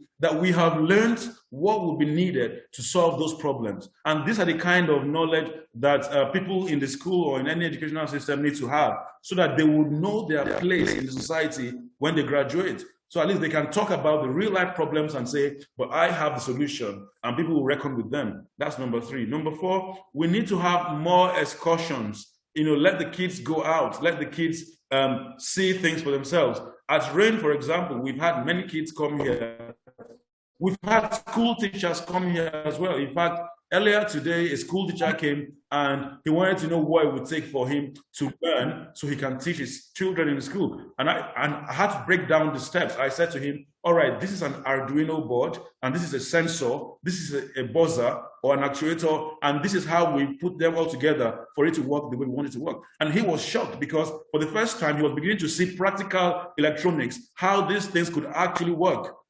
He just knew that something was possible, but some people need to be told that, hey, these things cannot be too complicated. If you have the Arduino board and I teach you how to program it, and I give you a sensor that can sense what's going on, and a buzzer or an alarm that would react once it has been coded to do so, everything is done, and that's how to go. So we need more excursions for lecturers, for students, for teachers, so that everybody knows what's obtainable and can be geared to look for that knowledge. Finally, we need to help the kids to develop 2 things. Because when we teach them all of the coding skills, and we teach them all of the knowledge in maths and physics and statistics, the question is, do they have creative thinking and do they have critical thinking? And that's why some first-class products still don't know what to do, because idea creation is a skill. You need to know how to rise above the challenges and say, there must be a way around this. Creativity, critical thinking. Now, creativity is when you come up with an innovation that was in front of everybody, but nobody noticed it. For example, maybe there is no way of getting fire other than striking a stone against another stone, and then somebody thinks again and says, wait, I can just put all of that thing that makes it spark on a stick and then strike it against something else similar to that. And then that's all. And then you invent something. It's creative thinking. But critical thinking is when it looks like there is no solution, but then you find a way around that. Critically, you think about the solution, the problem and the solution without giving up, without saying it's not possible. All right, we want a drone that can deliver an entire vehicle from one port to another. Is it possible? And then someone goes about thinking about all the requirements. That's critical thinking. So even when we train the kids with STEM knowledge, there is the aspect of arts, STEAM. So it's called STEAM nowadays. And that A is for creative thinking, to allow them to come up with new ideas that can support development. Because it's going to get to a point where all of the hard work will be done by robots, and the only aspect that will be left for human beings will be the aspect of creative thinking and critical thinking. So I think whatever we are doing as far as education is concerned in STEM, we must engrave that. So there must always be word problem, like they do in mathematics. In math, I can teach you 2 + 2 is 4, 5 times 4 is 20. But then the next question will be, a man borrowed 5 naira in 4 different installments. I mean, so and so. So how much would he have if he does this, if he does that? That's critical thinking, helping them to think about how what they have learned can help them solve a problem. And when it comes to robotics, you can teach anybody how to turn on an LED light when you turn on a button on your phone. That's Internet of Things. But you need to help them to now figure out which areas in life these ideas would be useful. And that is creative thinking. So hopefully that will just be my contribution for now. And we can move on from there. Thank you so much. All right. Thank you very much, Mr. Olushola. So nice to have you. That was a very, very wonderful session with you there. Yeah, interesting. So I believe you already have questions. Everyone, you already have questions. Please drop your questions now so Mr. Olushola can quickly answer them. So there's one question that was being asked while we were speaking, Mr. Olushola. Now, this is coming, although the person didn't write his name, but I believe he or she is listening to us right now. He's asking, said, I'm interested in starting a coding and robotics club in my school. Can I get a link for it? I mean, how is it possible to, go into something like that? So that means the person knows that there's a possibility of, going into introducing students to robotics via extracurricular, using the extracurricular method. So it's asking, how is he going to go about it? What does he need? What are the requirements? Mr. Ernestus talked about, school packages and the rest, and he was mentioning what it will require to start stuff like that in dollars and pounds. I believe most of us here are Nigerians. So I would really appreciate if you can call some values. Are there very affordable options for us, for someone like this that just asked a question now? Please, thank you very much. Thank you. Since we are all educators here, I think we need to be very open and very honest, okay? So now, the truth is, he mentioned coding, but Mr. Todd was thinking it was probably software or hardware. He wasn't very sure where the question was directed at. So I'm going to answer it in the 2 different ways. Now, coding, software. You want to teach kids on how to write a code in Python, to create a kind of software calculator, and then later to use that for other things like file management, file system management, and so on and so forth. Then you don't need hardware. You just need the kids to have a laptop, or for the school to have a computer room, and you're going to then teach them. So the question he would be asking in that regards would be, where do I get the materials that I need to teach these kids software-related projects like coding and so on? Now, here it is. There are so many ebooks called Learning Python, Python for Dummies, and they take it from the grassroots to the very top. So there is definitely a place to start from, and never ever belittle the learning capacity of kids of today. Because I know many schools would teach Scratch programming, and I just don't like Scratch programming. I'm so sorry, but I just feel like, when are we going to start a real thing? At RAIN, for example, we used to teach C++ right away. And parents would be like, boy, in their school, they are doing Scratch. And I say, yeah, but I'm teaching them how to solve the real life problem, and they must start right now. But we don't allow anyone lower than 8 years old to join the program. And then a parent once said, hey, this is my 6-year-old child, and his brain is that of a 12-year-old. And I said, no, that's not going to work here, for us. But then it turns out that at the summer program, this 6-year-old is the one that understands everything, even when others are confused. And he makes very intelligent contributions. So we don't need to start low. We can start high. We can start with Python. It's not complicated. Python is like very user-friendly. So you just need to get ebooks that contain all the different steps, how to use it for that, and then gradually works its way up. The students can learn. The job of the teacher is to spend 3 hours trying to break it down for himself to understand, and then you spend 1 hour explaining to the kids in ways that they can easily understand. No need rushing anything. They've got they've got so much time, to spend in the school. So you don't need to rush it. Let them go at their pace. and it will be awesome. So that's number one. But then if it is Java, of course, again, there are materials online. All these are software related. Some even go as far as teaching C++ as a purely software coding class, which I don't have a problem with that, but I just think Python has taken care of that. You only need to use C++ when you are programming hardware. Now, just like Mr. Stewart said, there are robotics kits that he would give out, send out. We too, we have ours. And every school can have theirs, okay? You don't have to ask Rain for robotics kits. How do you get yours? Very simple. If you buy this one, you create a box for yourself and pour all of this in your own box, you've got it. If you don't want to do that, you can as well buy from Hub 360. So there's a website called hub360.com.ng. That is a website that many students in universities that are having final year project ask. If they have an office in Abuja, in Port Harcourt, and in Lagos, they just import from China and sell.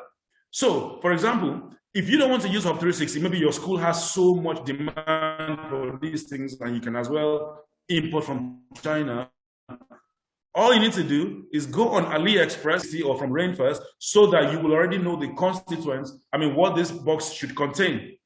Because all of the projects you might be looking for to teach the kids, that's correct, that's correct. So all of the programs and the projects, the hardware projects, you might want to teach the kids, these kits contain them. With these kits, or with the constituents of this one, or the one on 360, you can teach kids how to create a traffic light. That could be a 1-week lesson.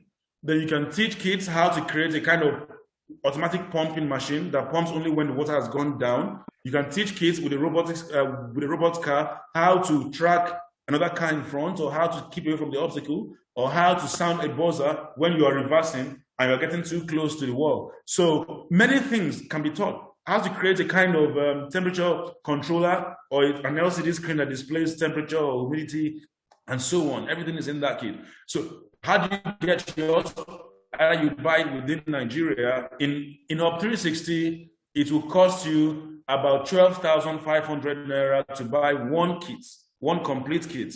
But from Hub 360 as well, if you want to buy the vehicle, so that there is the kit and then there is the vehicle, the robot car. Now the robot car costs about 6,500. When you combine that together, you will get this kit. So we just combined those two. That's about 20,000 to create this kit. So it's important. You can't exhaust that in a semester. You can't even, in a complete session of a school calendar, you can't exhaust all of the projects in this. But the good thing is that when you do one small project, the kids will then have so much critical thinking to do to see how they can apply this to solve the problem of insecurity, food insecurity, and so many other problems, you see. And of course, it's a whole game. So about where to buy these things, I've given you the website or AliExpress, and the price is about 20,000 for a complete kit. You could have 4 kids sitting around the table to share just one kit. You could have several tables if there are many in the school. But kids can then have their own personal one for their own study. But if it's going to be an online-based tutorial, then of course, anybody that registers or subscribes can order for your own kit, or they can order directly from Hub 360. And once they have it in their house, you can go ahead with your tutorials and they will learn. I just want to say one thing. In Abuja, there is a National Center for AI and Robotics, and it was set up by the federal government.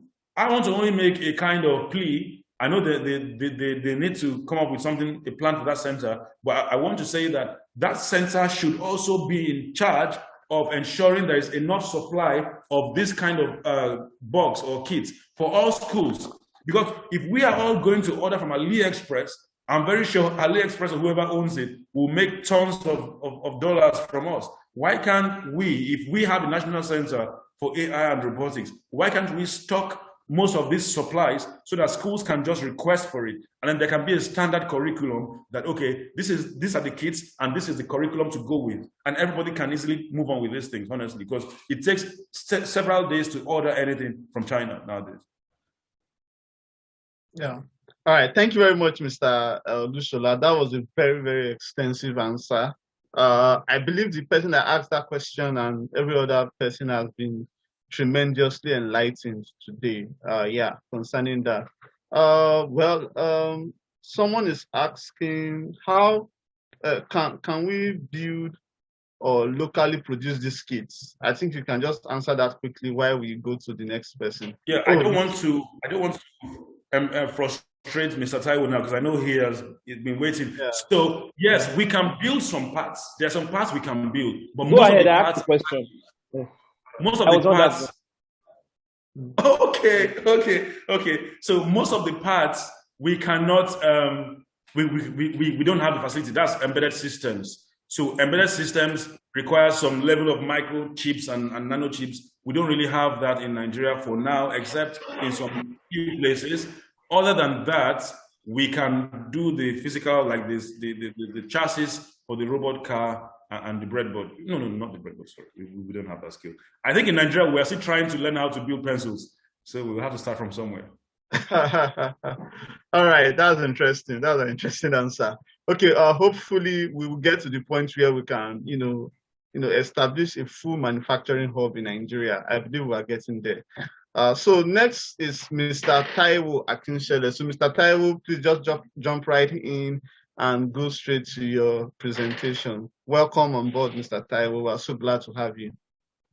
Yeah, thank you very much. Apologies again. Internet failed me. So thank you. It was great session, great speakers, great learning point for me as well. And thank you, Dr. Lushola, for taking my slot. Yeah. So yeah, I probably will just do without the slides and really talk around the things I have. So thanks again to the organizers for inviting me. Just to give a background, I run a technology company, and interesting to know that a number of people who work with us as engineers are in their Gen Zs, and I can speak to that mindset and the opportunities around the tech space for Gen Z. That's really what I'm talking about. And it's interesting that we are talking about robotics and AI. I'm married with 2 kids, and I see that, what I've realized and I've seen with different. I think I'm more in the millennials region. I'm about to exit, but I see that, I see my kids. The way they adopt technology. I remember when my son cracked the password of my wife, right? All he had to do was just look at the hand pattern and he just got it, right? He just could access YouTube, access all the data tools. So what it means is that that generation is about 6 years old. The moment we can start, giving them the right tools, the things that they will create would be, overwhelmed. We won't believe it, right? The future really. I can't wait. Before I was saying I don't want to be 80, I don't want to be 90. I really want to see what they'll be building.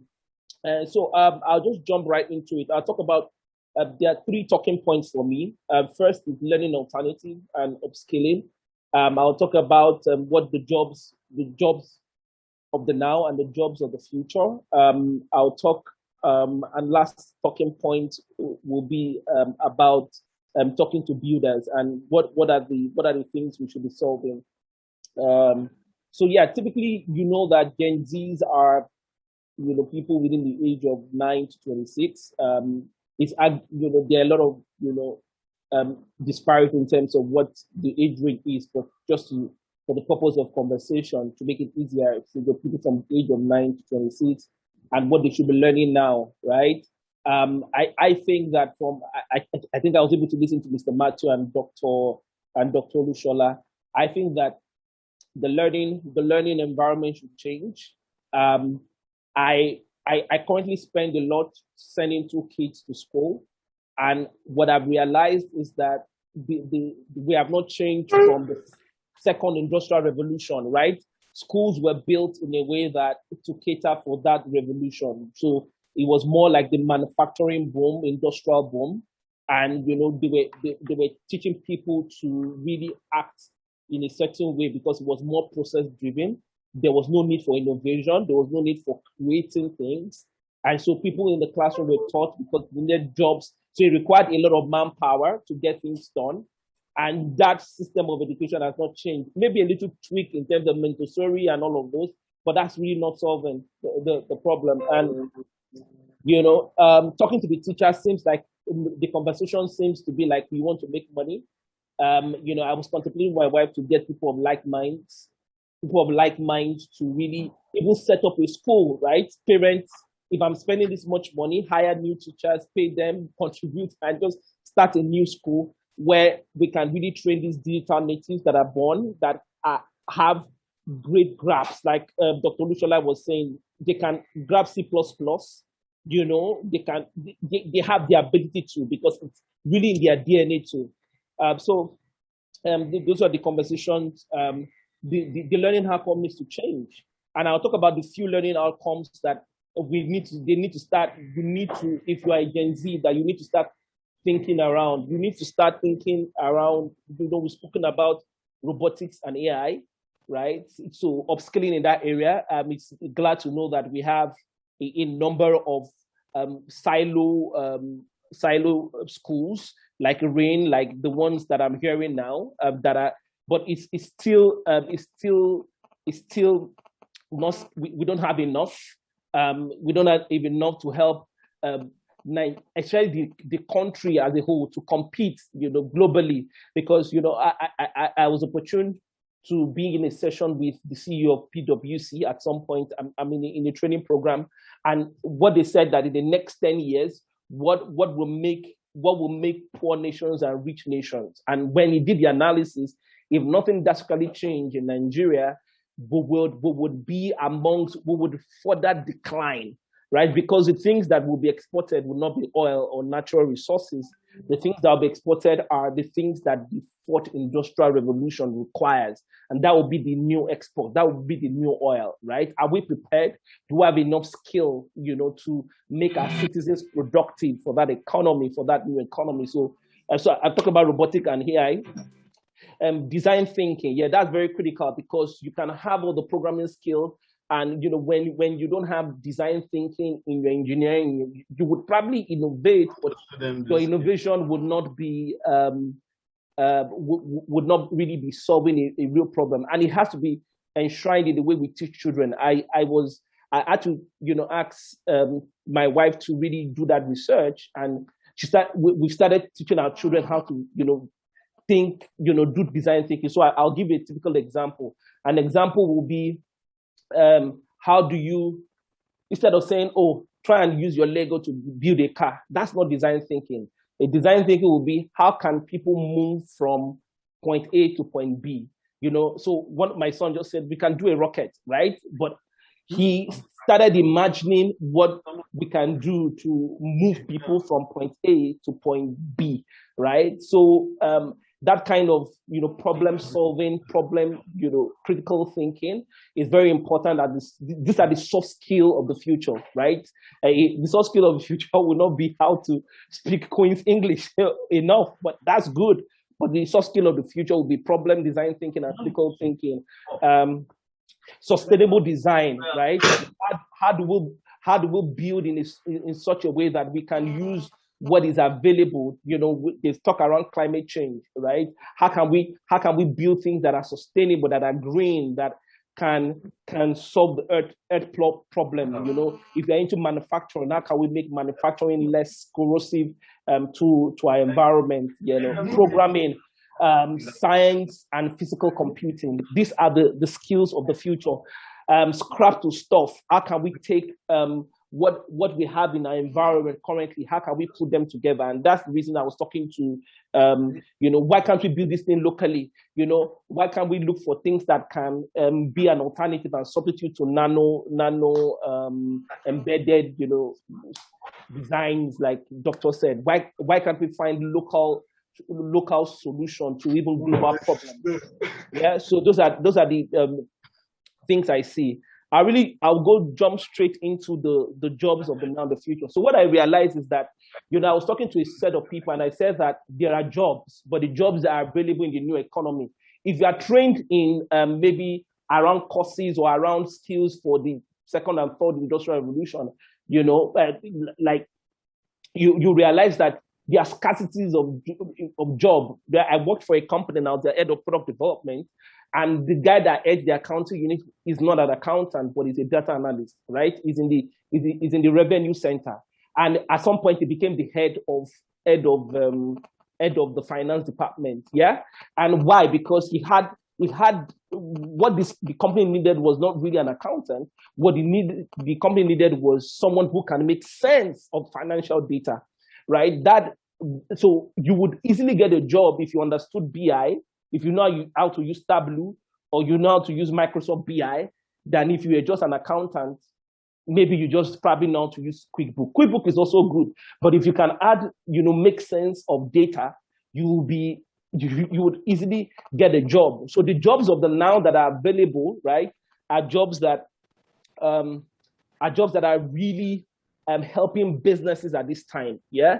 So for Gen Z, what I would say is that whilst you are in school trying to learn the things, so you are learning mass comm, what you should be learning and adding to your mass comm is having to know digital marketing, not just digital marketing, but having to understand the science of digital marketing, how to help businesses understand consumer behavior, right? You are able to understand analytics better. That will be a differentiator, right? So if you're learning marketing, for example, you're learning how to write content that sell, how to create content.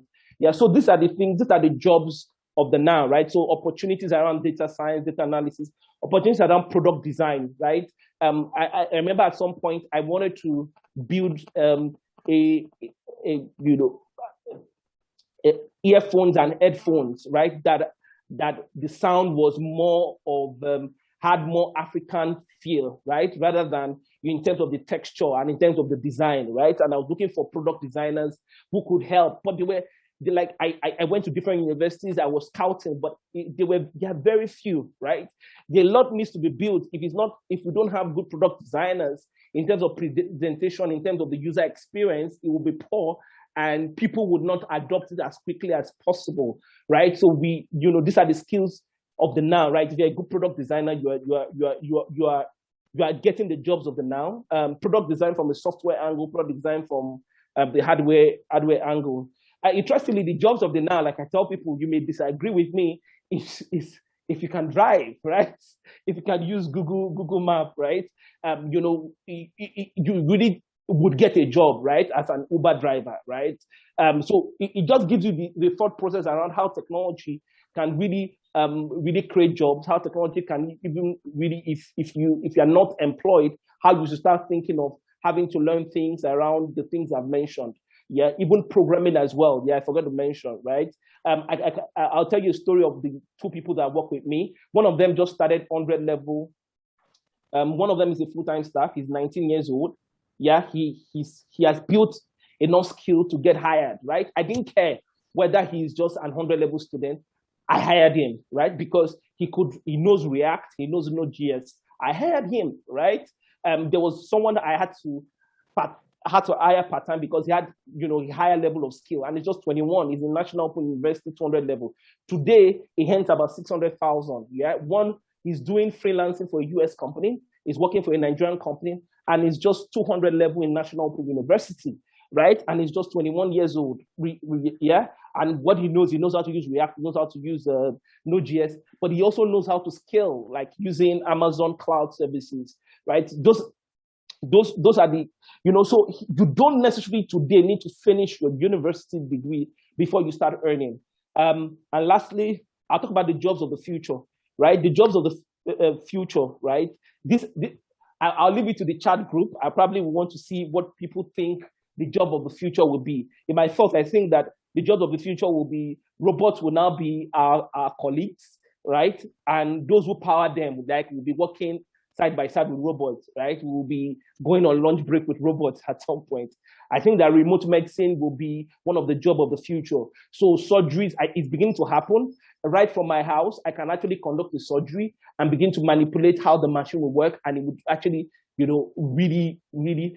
So those who can manage those machines, build all of those things will be relevant. Product design will still be.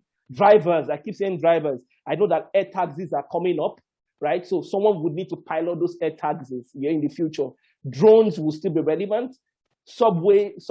Elon Musk is building the Boring Company, right? And you have people trying to find innovative ways of moving people, and that's one of the things I predict will be the job of the future that we need to start positioning ourselves for.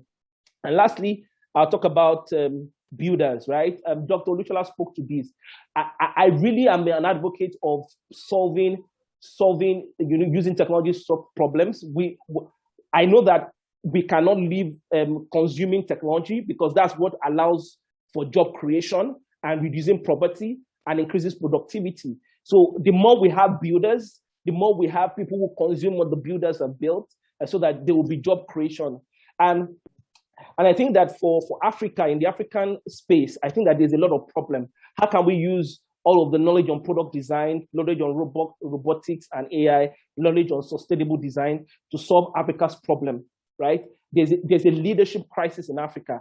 What can we do to ensure that we produce better quality leaders, right? If you begin to think around this, and we have built people with design thinking, you realize that there's actually a way to solve the leadership crisis we currently have in Africa. There's a poverty crisis in Africa. What can we do to solve the poverty crisis? There's a job crisis in Africa.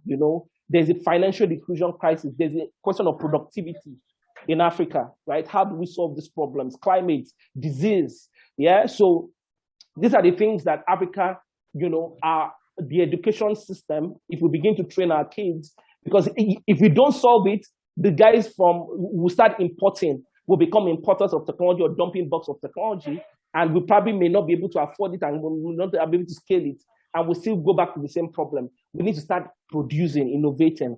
Thank you very much. I hope I've been able to do justice to this. Thank you very much. Yeah, thank you very much, Mr. Taiwo. We are so glad to have you here today. We are really, really so glad to have you here today. And we hope that we'll be able to trash some of these questions. There are quite a number of questions, but before we go to the general panel session, we are supposed to have the last session that has to do with some of these resources that we are supposed to be able to use in robotics. Some of these resources, unfortunately, I think due to some network-ish, and I think majorly due to the time difference, Jerry Wang won't be able to join us on resources for robotics and AI learning. But I'm going to be sharing with us right now a video showing you some robot kits in action. So Mr. Taiwo, just hang in there for us in a few minutes while I go over that.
All right, thank you very much. I believe we all saw the video I played. That's a complete robot kit, one of the plenty very affordable kits that can be used for those that want to like really going into starting a robotics and AI program for their school. I believe you saw some robots there, like a music robot, a mechanism, some robots showing you different mechanisms and the likes. So there are various topics, and a kit like that doesn't just come like that. It comes with curriculums, comes with lesson plans, and it comes with a software package as well that for teachers, educators, schools that are interested in, starting something in the robotics space, they can easily, adapt with kits like this and build on from here.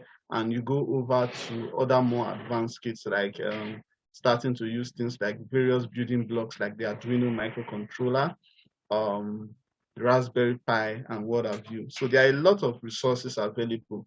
So one of them is most of these robot kits, a lot of them are centered around the microcontroller, the Arduino microcontroller.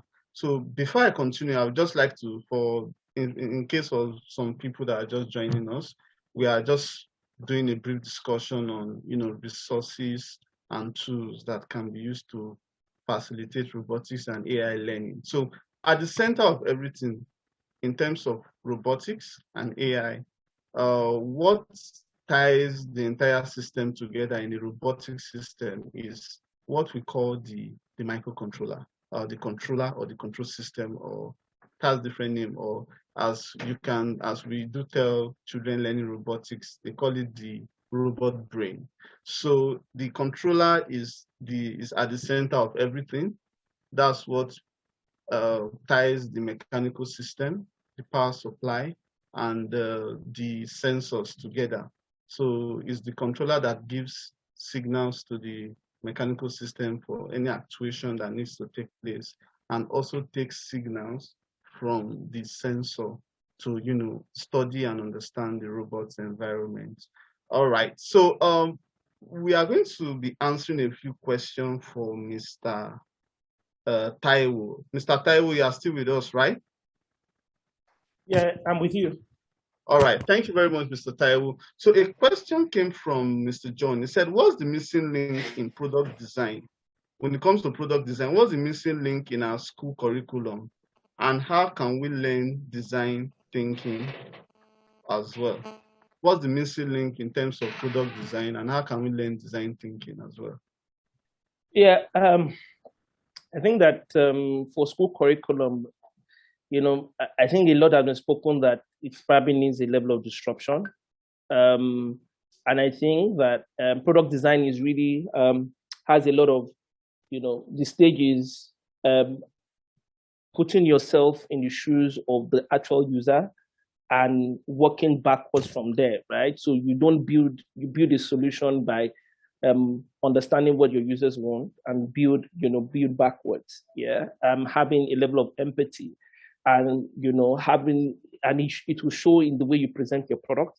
It will show in how you want your users to consume. So in terms of the school curriculum, I think the missing link in product design is that our current school curriculum is really designed, like I said, for the second industrial revolution. We need to start building universities, primary school, and positioning.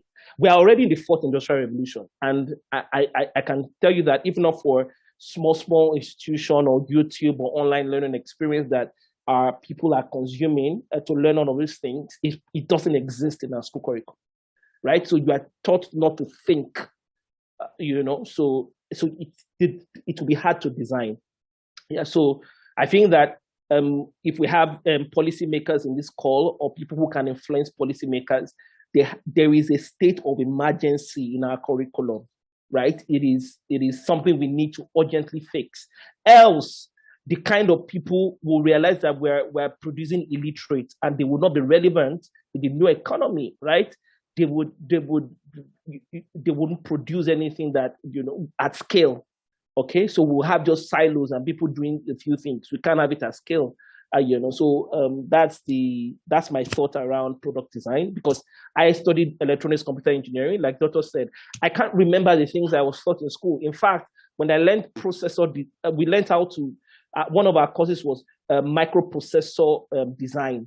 I can tell you that the processor I learned was Z80 and Z80 processor. That's what we learned how to design. Intel 6860. That's what we learned how to design. I don't know if you can hear me. So I think that is something that we need to urgently fix. How can you learn design thinking? There are a lot of resources online. I learned design thinking from Coursera. That's where I learned mine. There is a course I did on design for innovation, Coursera. So that's where I learned how to design thinking and how it works for business. There's design thinking for your children and for the Gen Zs, how to really think, how to, critical thinking. Those are the things you should learn. Just go on YouTube and search critical thinking, problem solving, design thinking. There are a lot of resources that can really help you, achieve this.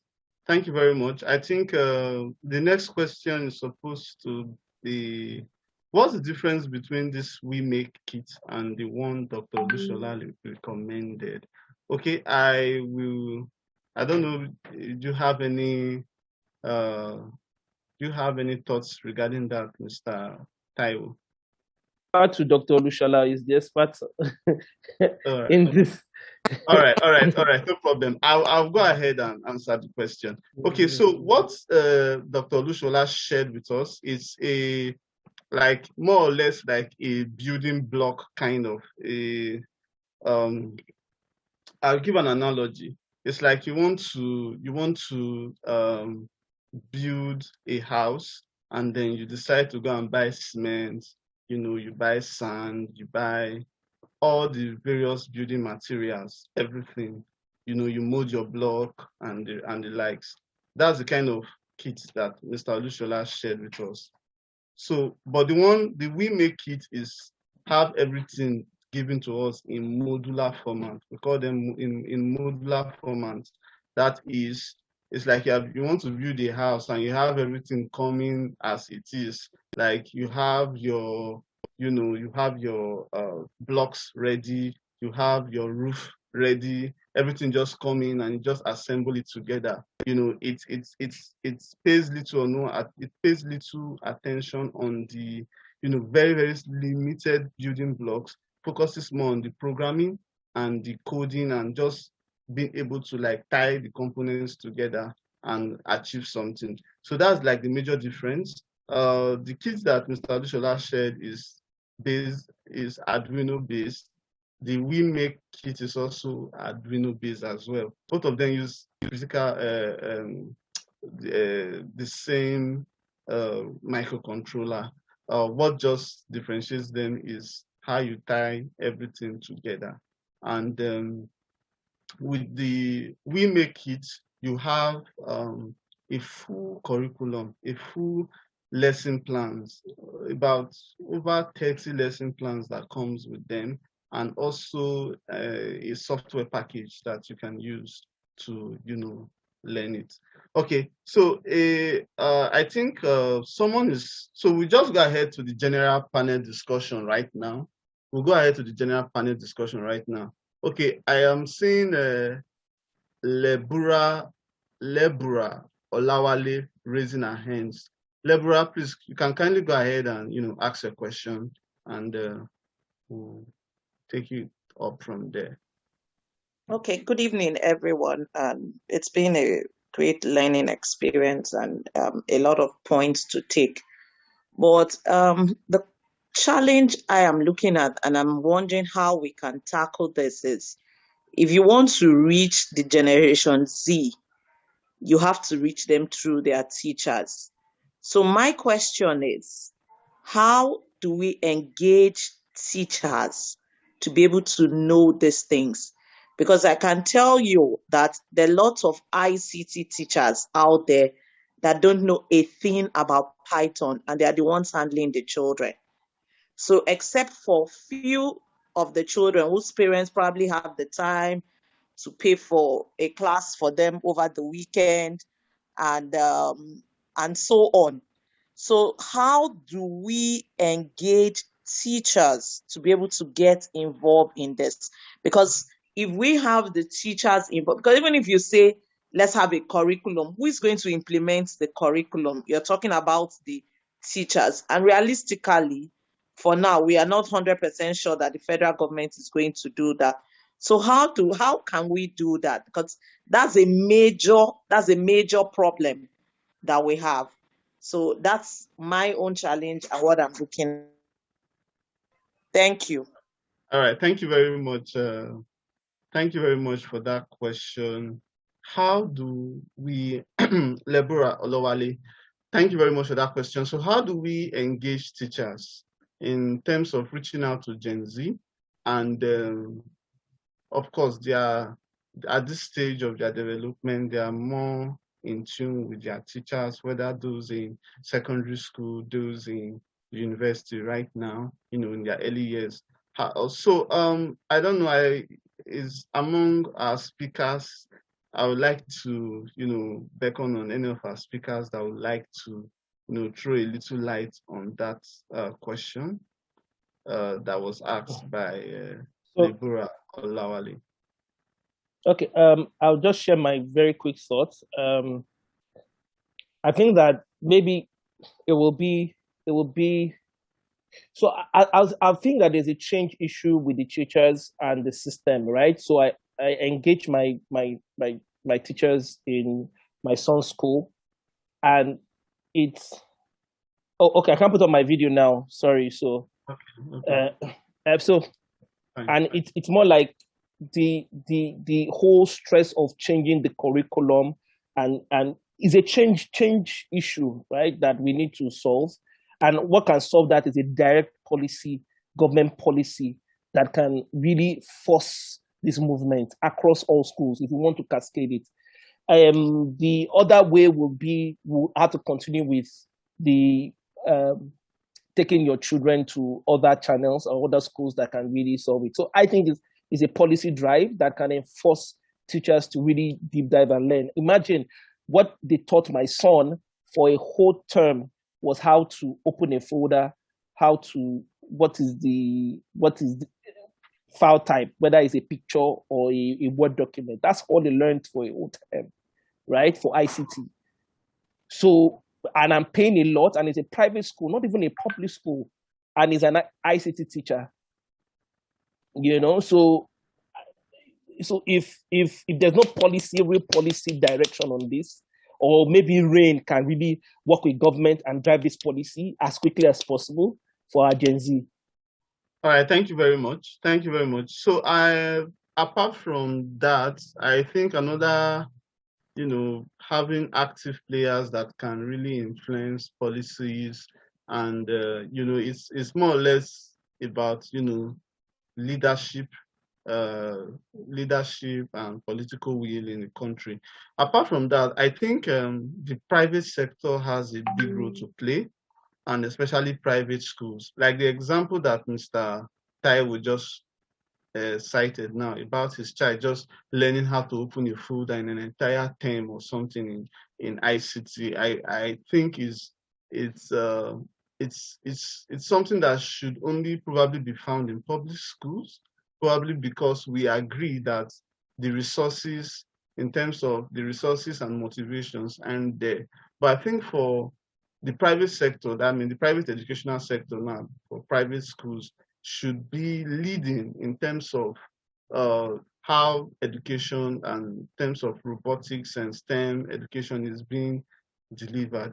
The private schools and private educational institutions have a big role to play in leading this. So for teachers, I think there are a number of programs available. There are a number of training programs, STEM, robotics, and AI training programs are available. And like the kind of example that Mr.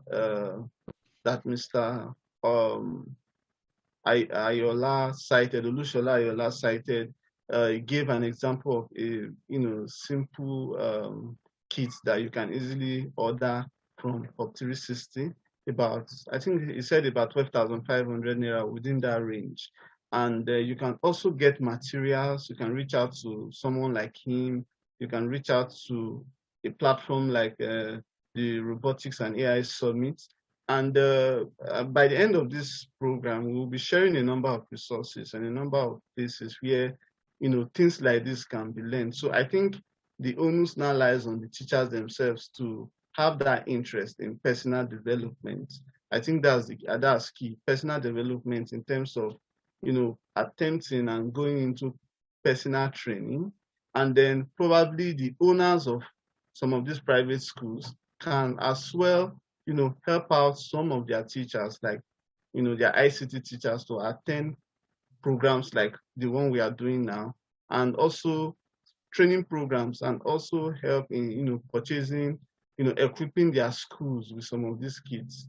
And if need be, if possible, there are some curriculums that require payment, some STEM and robotics curriculum, and free. It's part of some of those sacrifices that needs to be made. So some of these curriculums can be purchased and used by infusing robotics and STEM in their regular school program, as after school, or infusing a little of it in the ICT program. All right, so there's a hand raised here. I think Mr.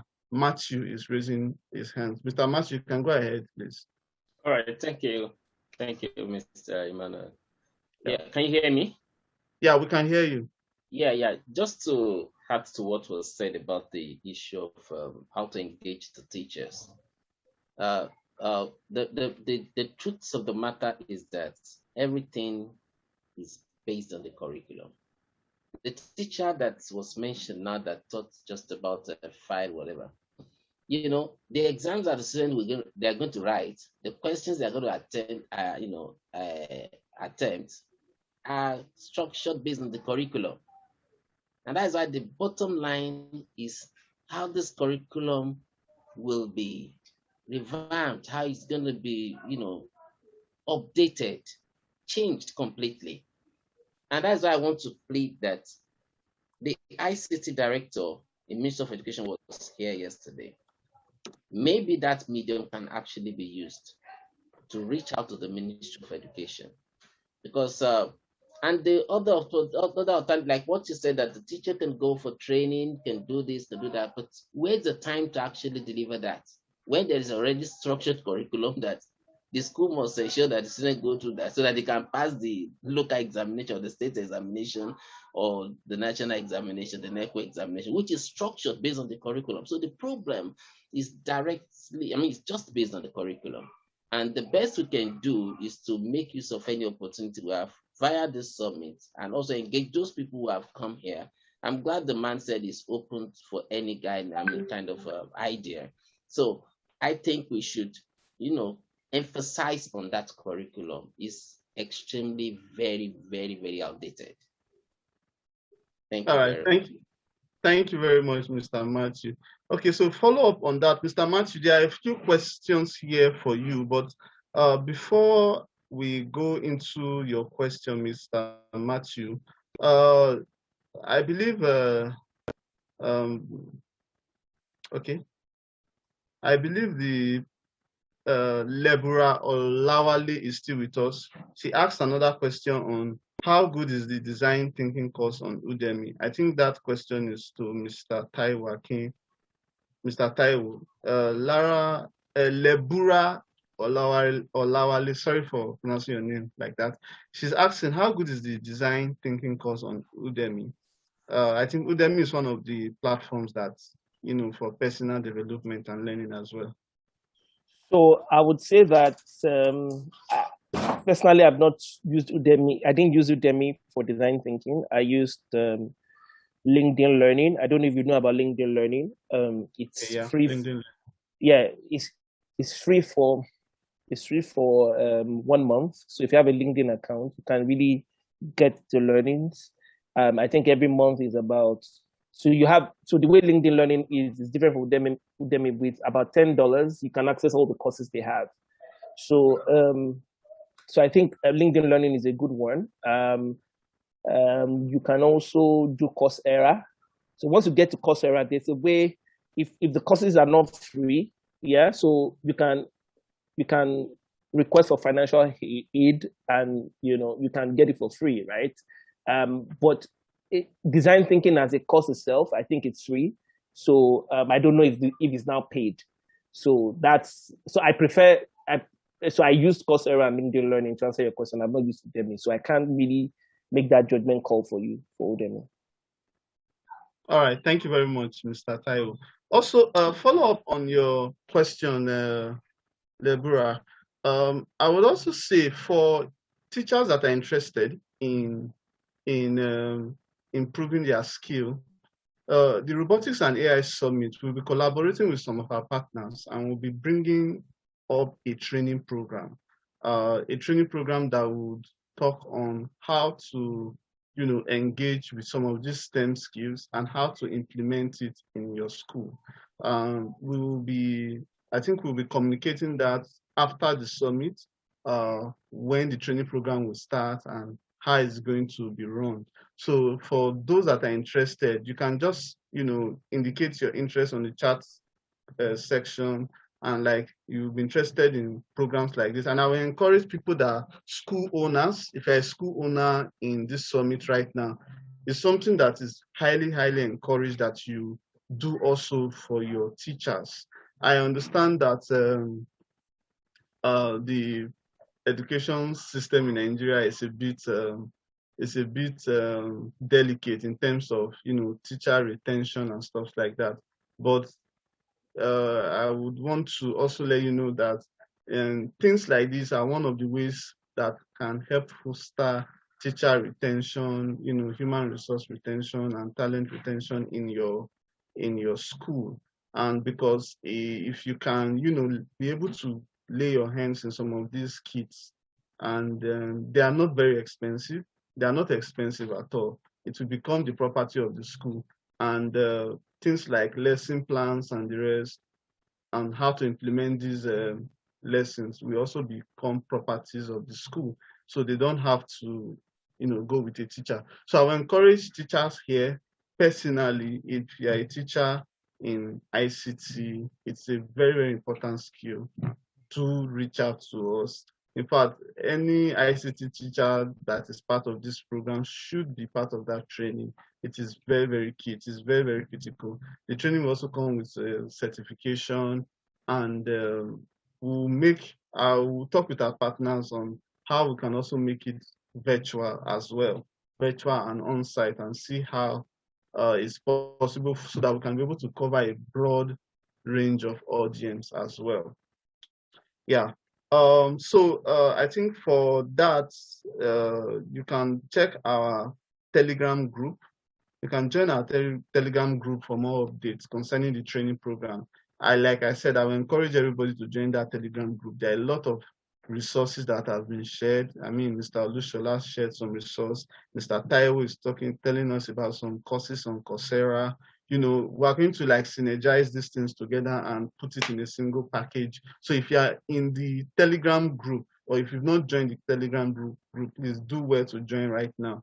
We are using Telegram because of the flexibility that comes with Telegram. You can share unlimited file sizes on Telegram, and so please do well to join the Telegram group for further updates regarding that.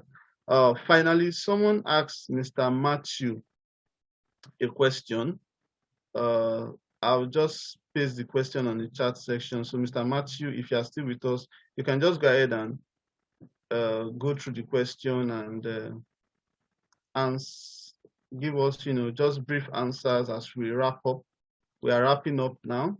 So Mr. Matthew, do you think our government will accept and adopt the fact that to develop a robotics lab in our public schools? That is the first question. Like the person is asking, the person does not believe that our government will be able to, have the political will enough to develop robotics lab in public schools. So the person is asking for your thought. What do you think about if the government will be able to develop and deploy robotics lab in public schools? Mr. Matthew, if you are still with us, you can go ahead and answer the question. Okay, I don't think Mr. Matthew can hear us. The second question is supposed to be directed to Mr. Olushola. Said you have two experience, Nigeria and UK. What do you think is lacking with our system in Nigeria as far as robotics and AI is concerned? Mr. Taiwo, I don't know, will you be able to answer this kind of question? I don't know if you are in the same category with Mr. Olushola. Mr. Taiwo, please. Okay, I think Mr. Taiwo is also not available with us. So in general, then the last question, the next question is talking about Python, C++, Java, which is more friendly for kids. Okay, I'll say, all right, Python, C++, Java. There's always this question about, programming language, which is more powerful, which is better. I think it's a matter of what is in view, what needs to be achieved, what exactly does the person want to achieve with it. So if you are asking for a preferred programming language, all of them are very, very important, in terms of programming language. I'm not talking about scripting languages right now. I'm talking about programming language, like the person mentioned, Python, C++, Java, C, and the like. So for hardware development, which is basically centered around what we do in robotics and AI, and in robotics specifically, you find strengths in the area of C++. C++ is very important. That's the kind of programming language that the Arduino platform utilizes. It utilizes C++. Now we now want to use the Raspberry Pi. Raspberry Pi is very, very, you can also use C++ with Raspberry Pi. Raspberry Pi can also be used with Python. With Python. So it depends on the platform you are using and the what you want to use it to achieve. So if you're asking of which one is more friendly for kids, a higher programming language will be Python and Java. So Python is very, very powerful when it comes to when you want to do things relating to machine learning, data science, data analytics, and what have you. Even some user interface development. You can also use Python. Kids can easily use things like Python. There are some Python toolkits. There are some Python frameworks and packages that are specific for game development. Very, very simple, rubrics that can be used for game development in Python. All right. So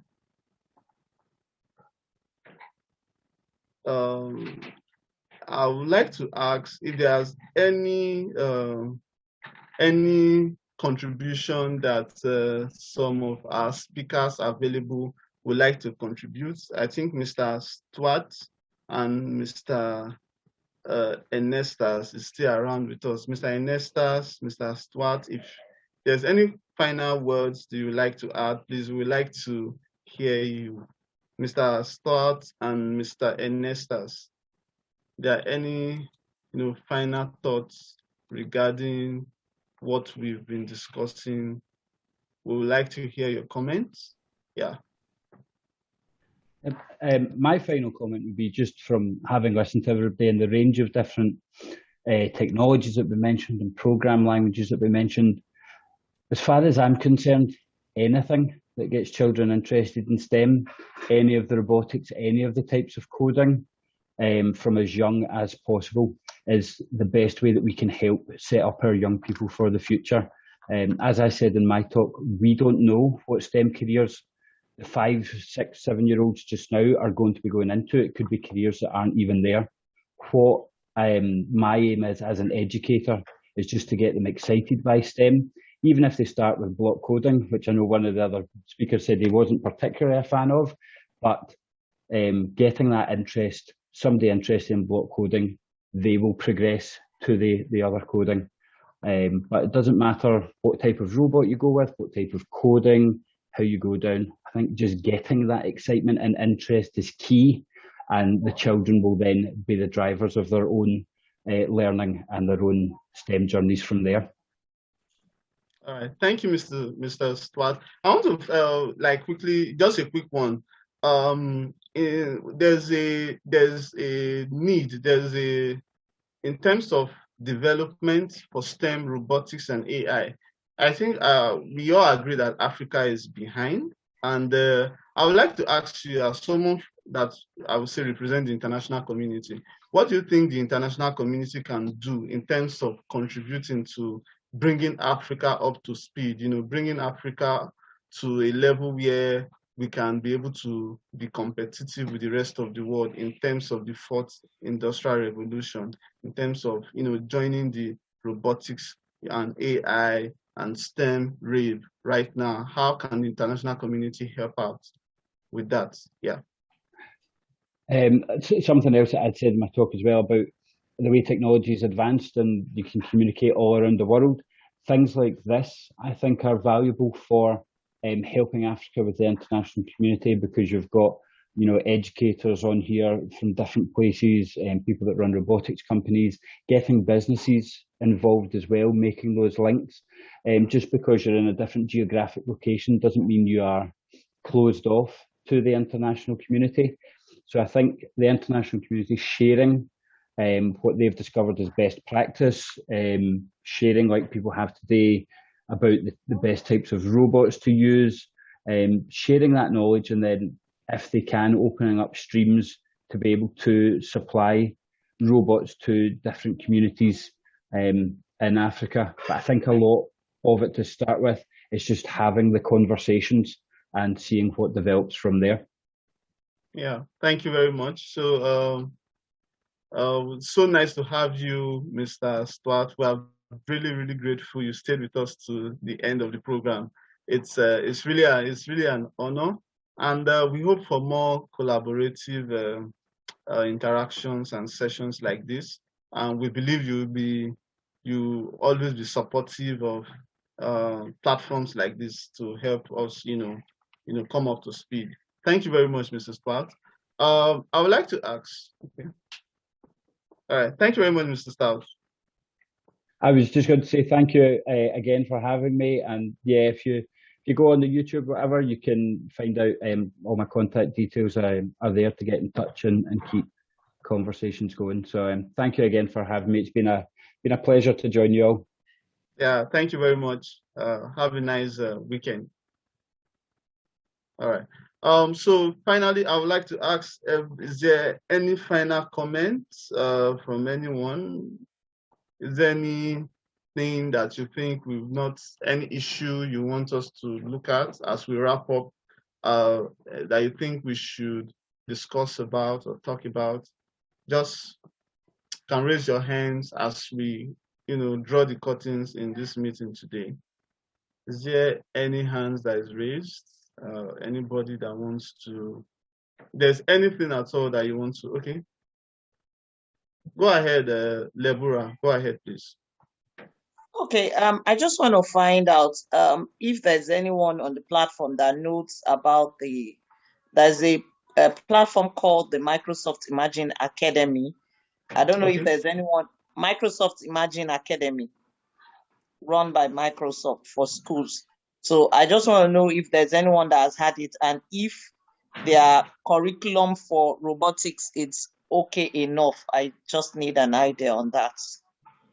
Or if there's someone that has a better idea of where one can get a good STEM curriculum that a school can work with. Okay, thank you very much, Lebura. Is there anybody that is on the Microsoft platform that she talked about among all the participants here today? Okay. All right. So, Madam Lebura, I will really encourage you, or I will ask of you that if it's possible for you to join the Telegram group. We're going to be having a training session, like I said, with some of our partners, some of our international partners as well. We're going to bring in a training program, and it's going to include, lesson plans and a very, very rich STEM and robotics curriculum as well. I really encourage that you join the Telegram group so that you get further updates in that regard. I really don't know Okay, much thank about you. that. I'm on the I just joined the Telegram group, so I look forward to having that. All right. That's very fine. That's very, very fine. All right. So I really don't know much about the Microsoft platform, but we have some other partners we'll be partnering with to delivering that program. Thank you very much, ma'am. All right. So is there any other person that has any contribution, even as we wrap up? If you think there's anything we need to talk about, is there any other person? I don't know, any final words from any of the organizers? Hello, everyone. Sorry, I've been into several meetings. But my name is Cyril, All right, and go ahead.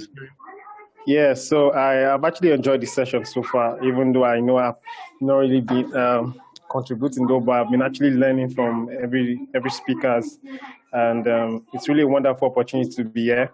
So I'm actually a STEM advocate as well, and basically I train kids, teenagers, and adults on drones and robotics. So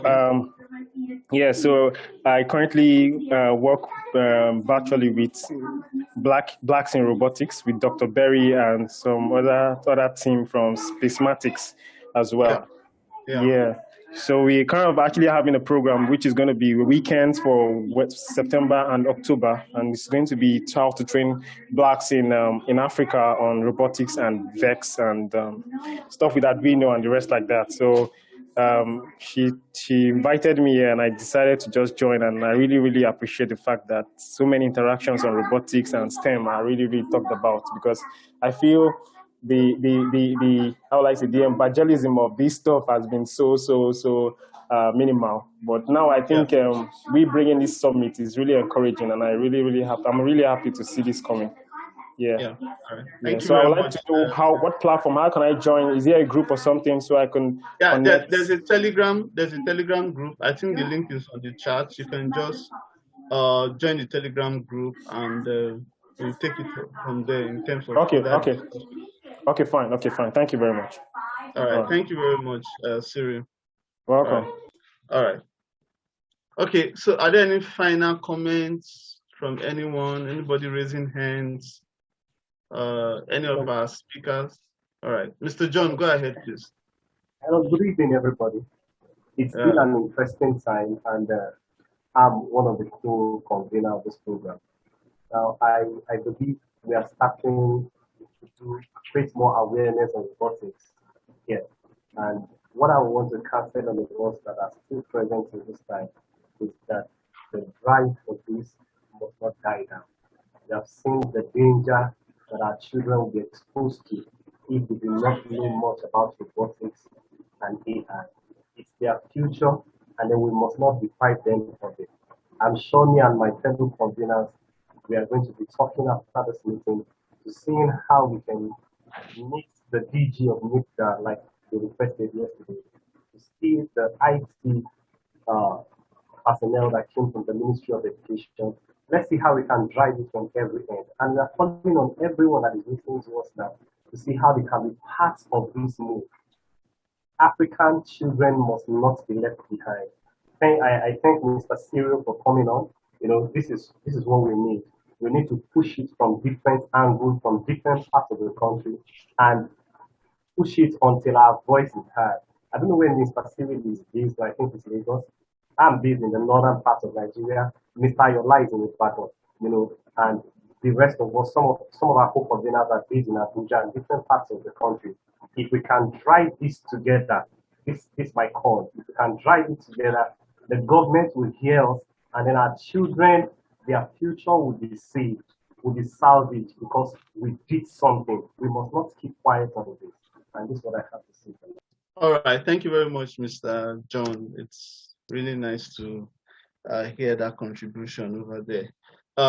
So any further thoughts? Any other person I want to, do any comments or remarks you'd like to make, or probably a shout out to anybody before we draw the curtains? Just All right, go ahead, Mr. Matthew. Yeah, go ahead, okay. Mr. Matthew. Yeah, just to say well done for setting up this kind of and organizing this kind of summit. I can tell you that so many things have been spoken and that's gone into the air, and I'm very sure this summit will travel far. I mean, the things that have been discussed will go very far, and as declared or said by Mr. John Olorun Ope, if that step is taken, I think it will bring about a meaningful output. And I wouldn't want us to just keep quiet about it. Let's keep announcing it.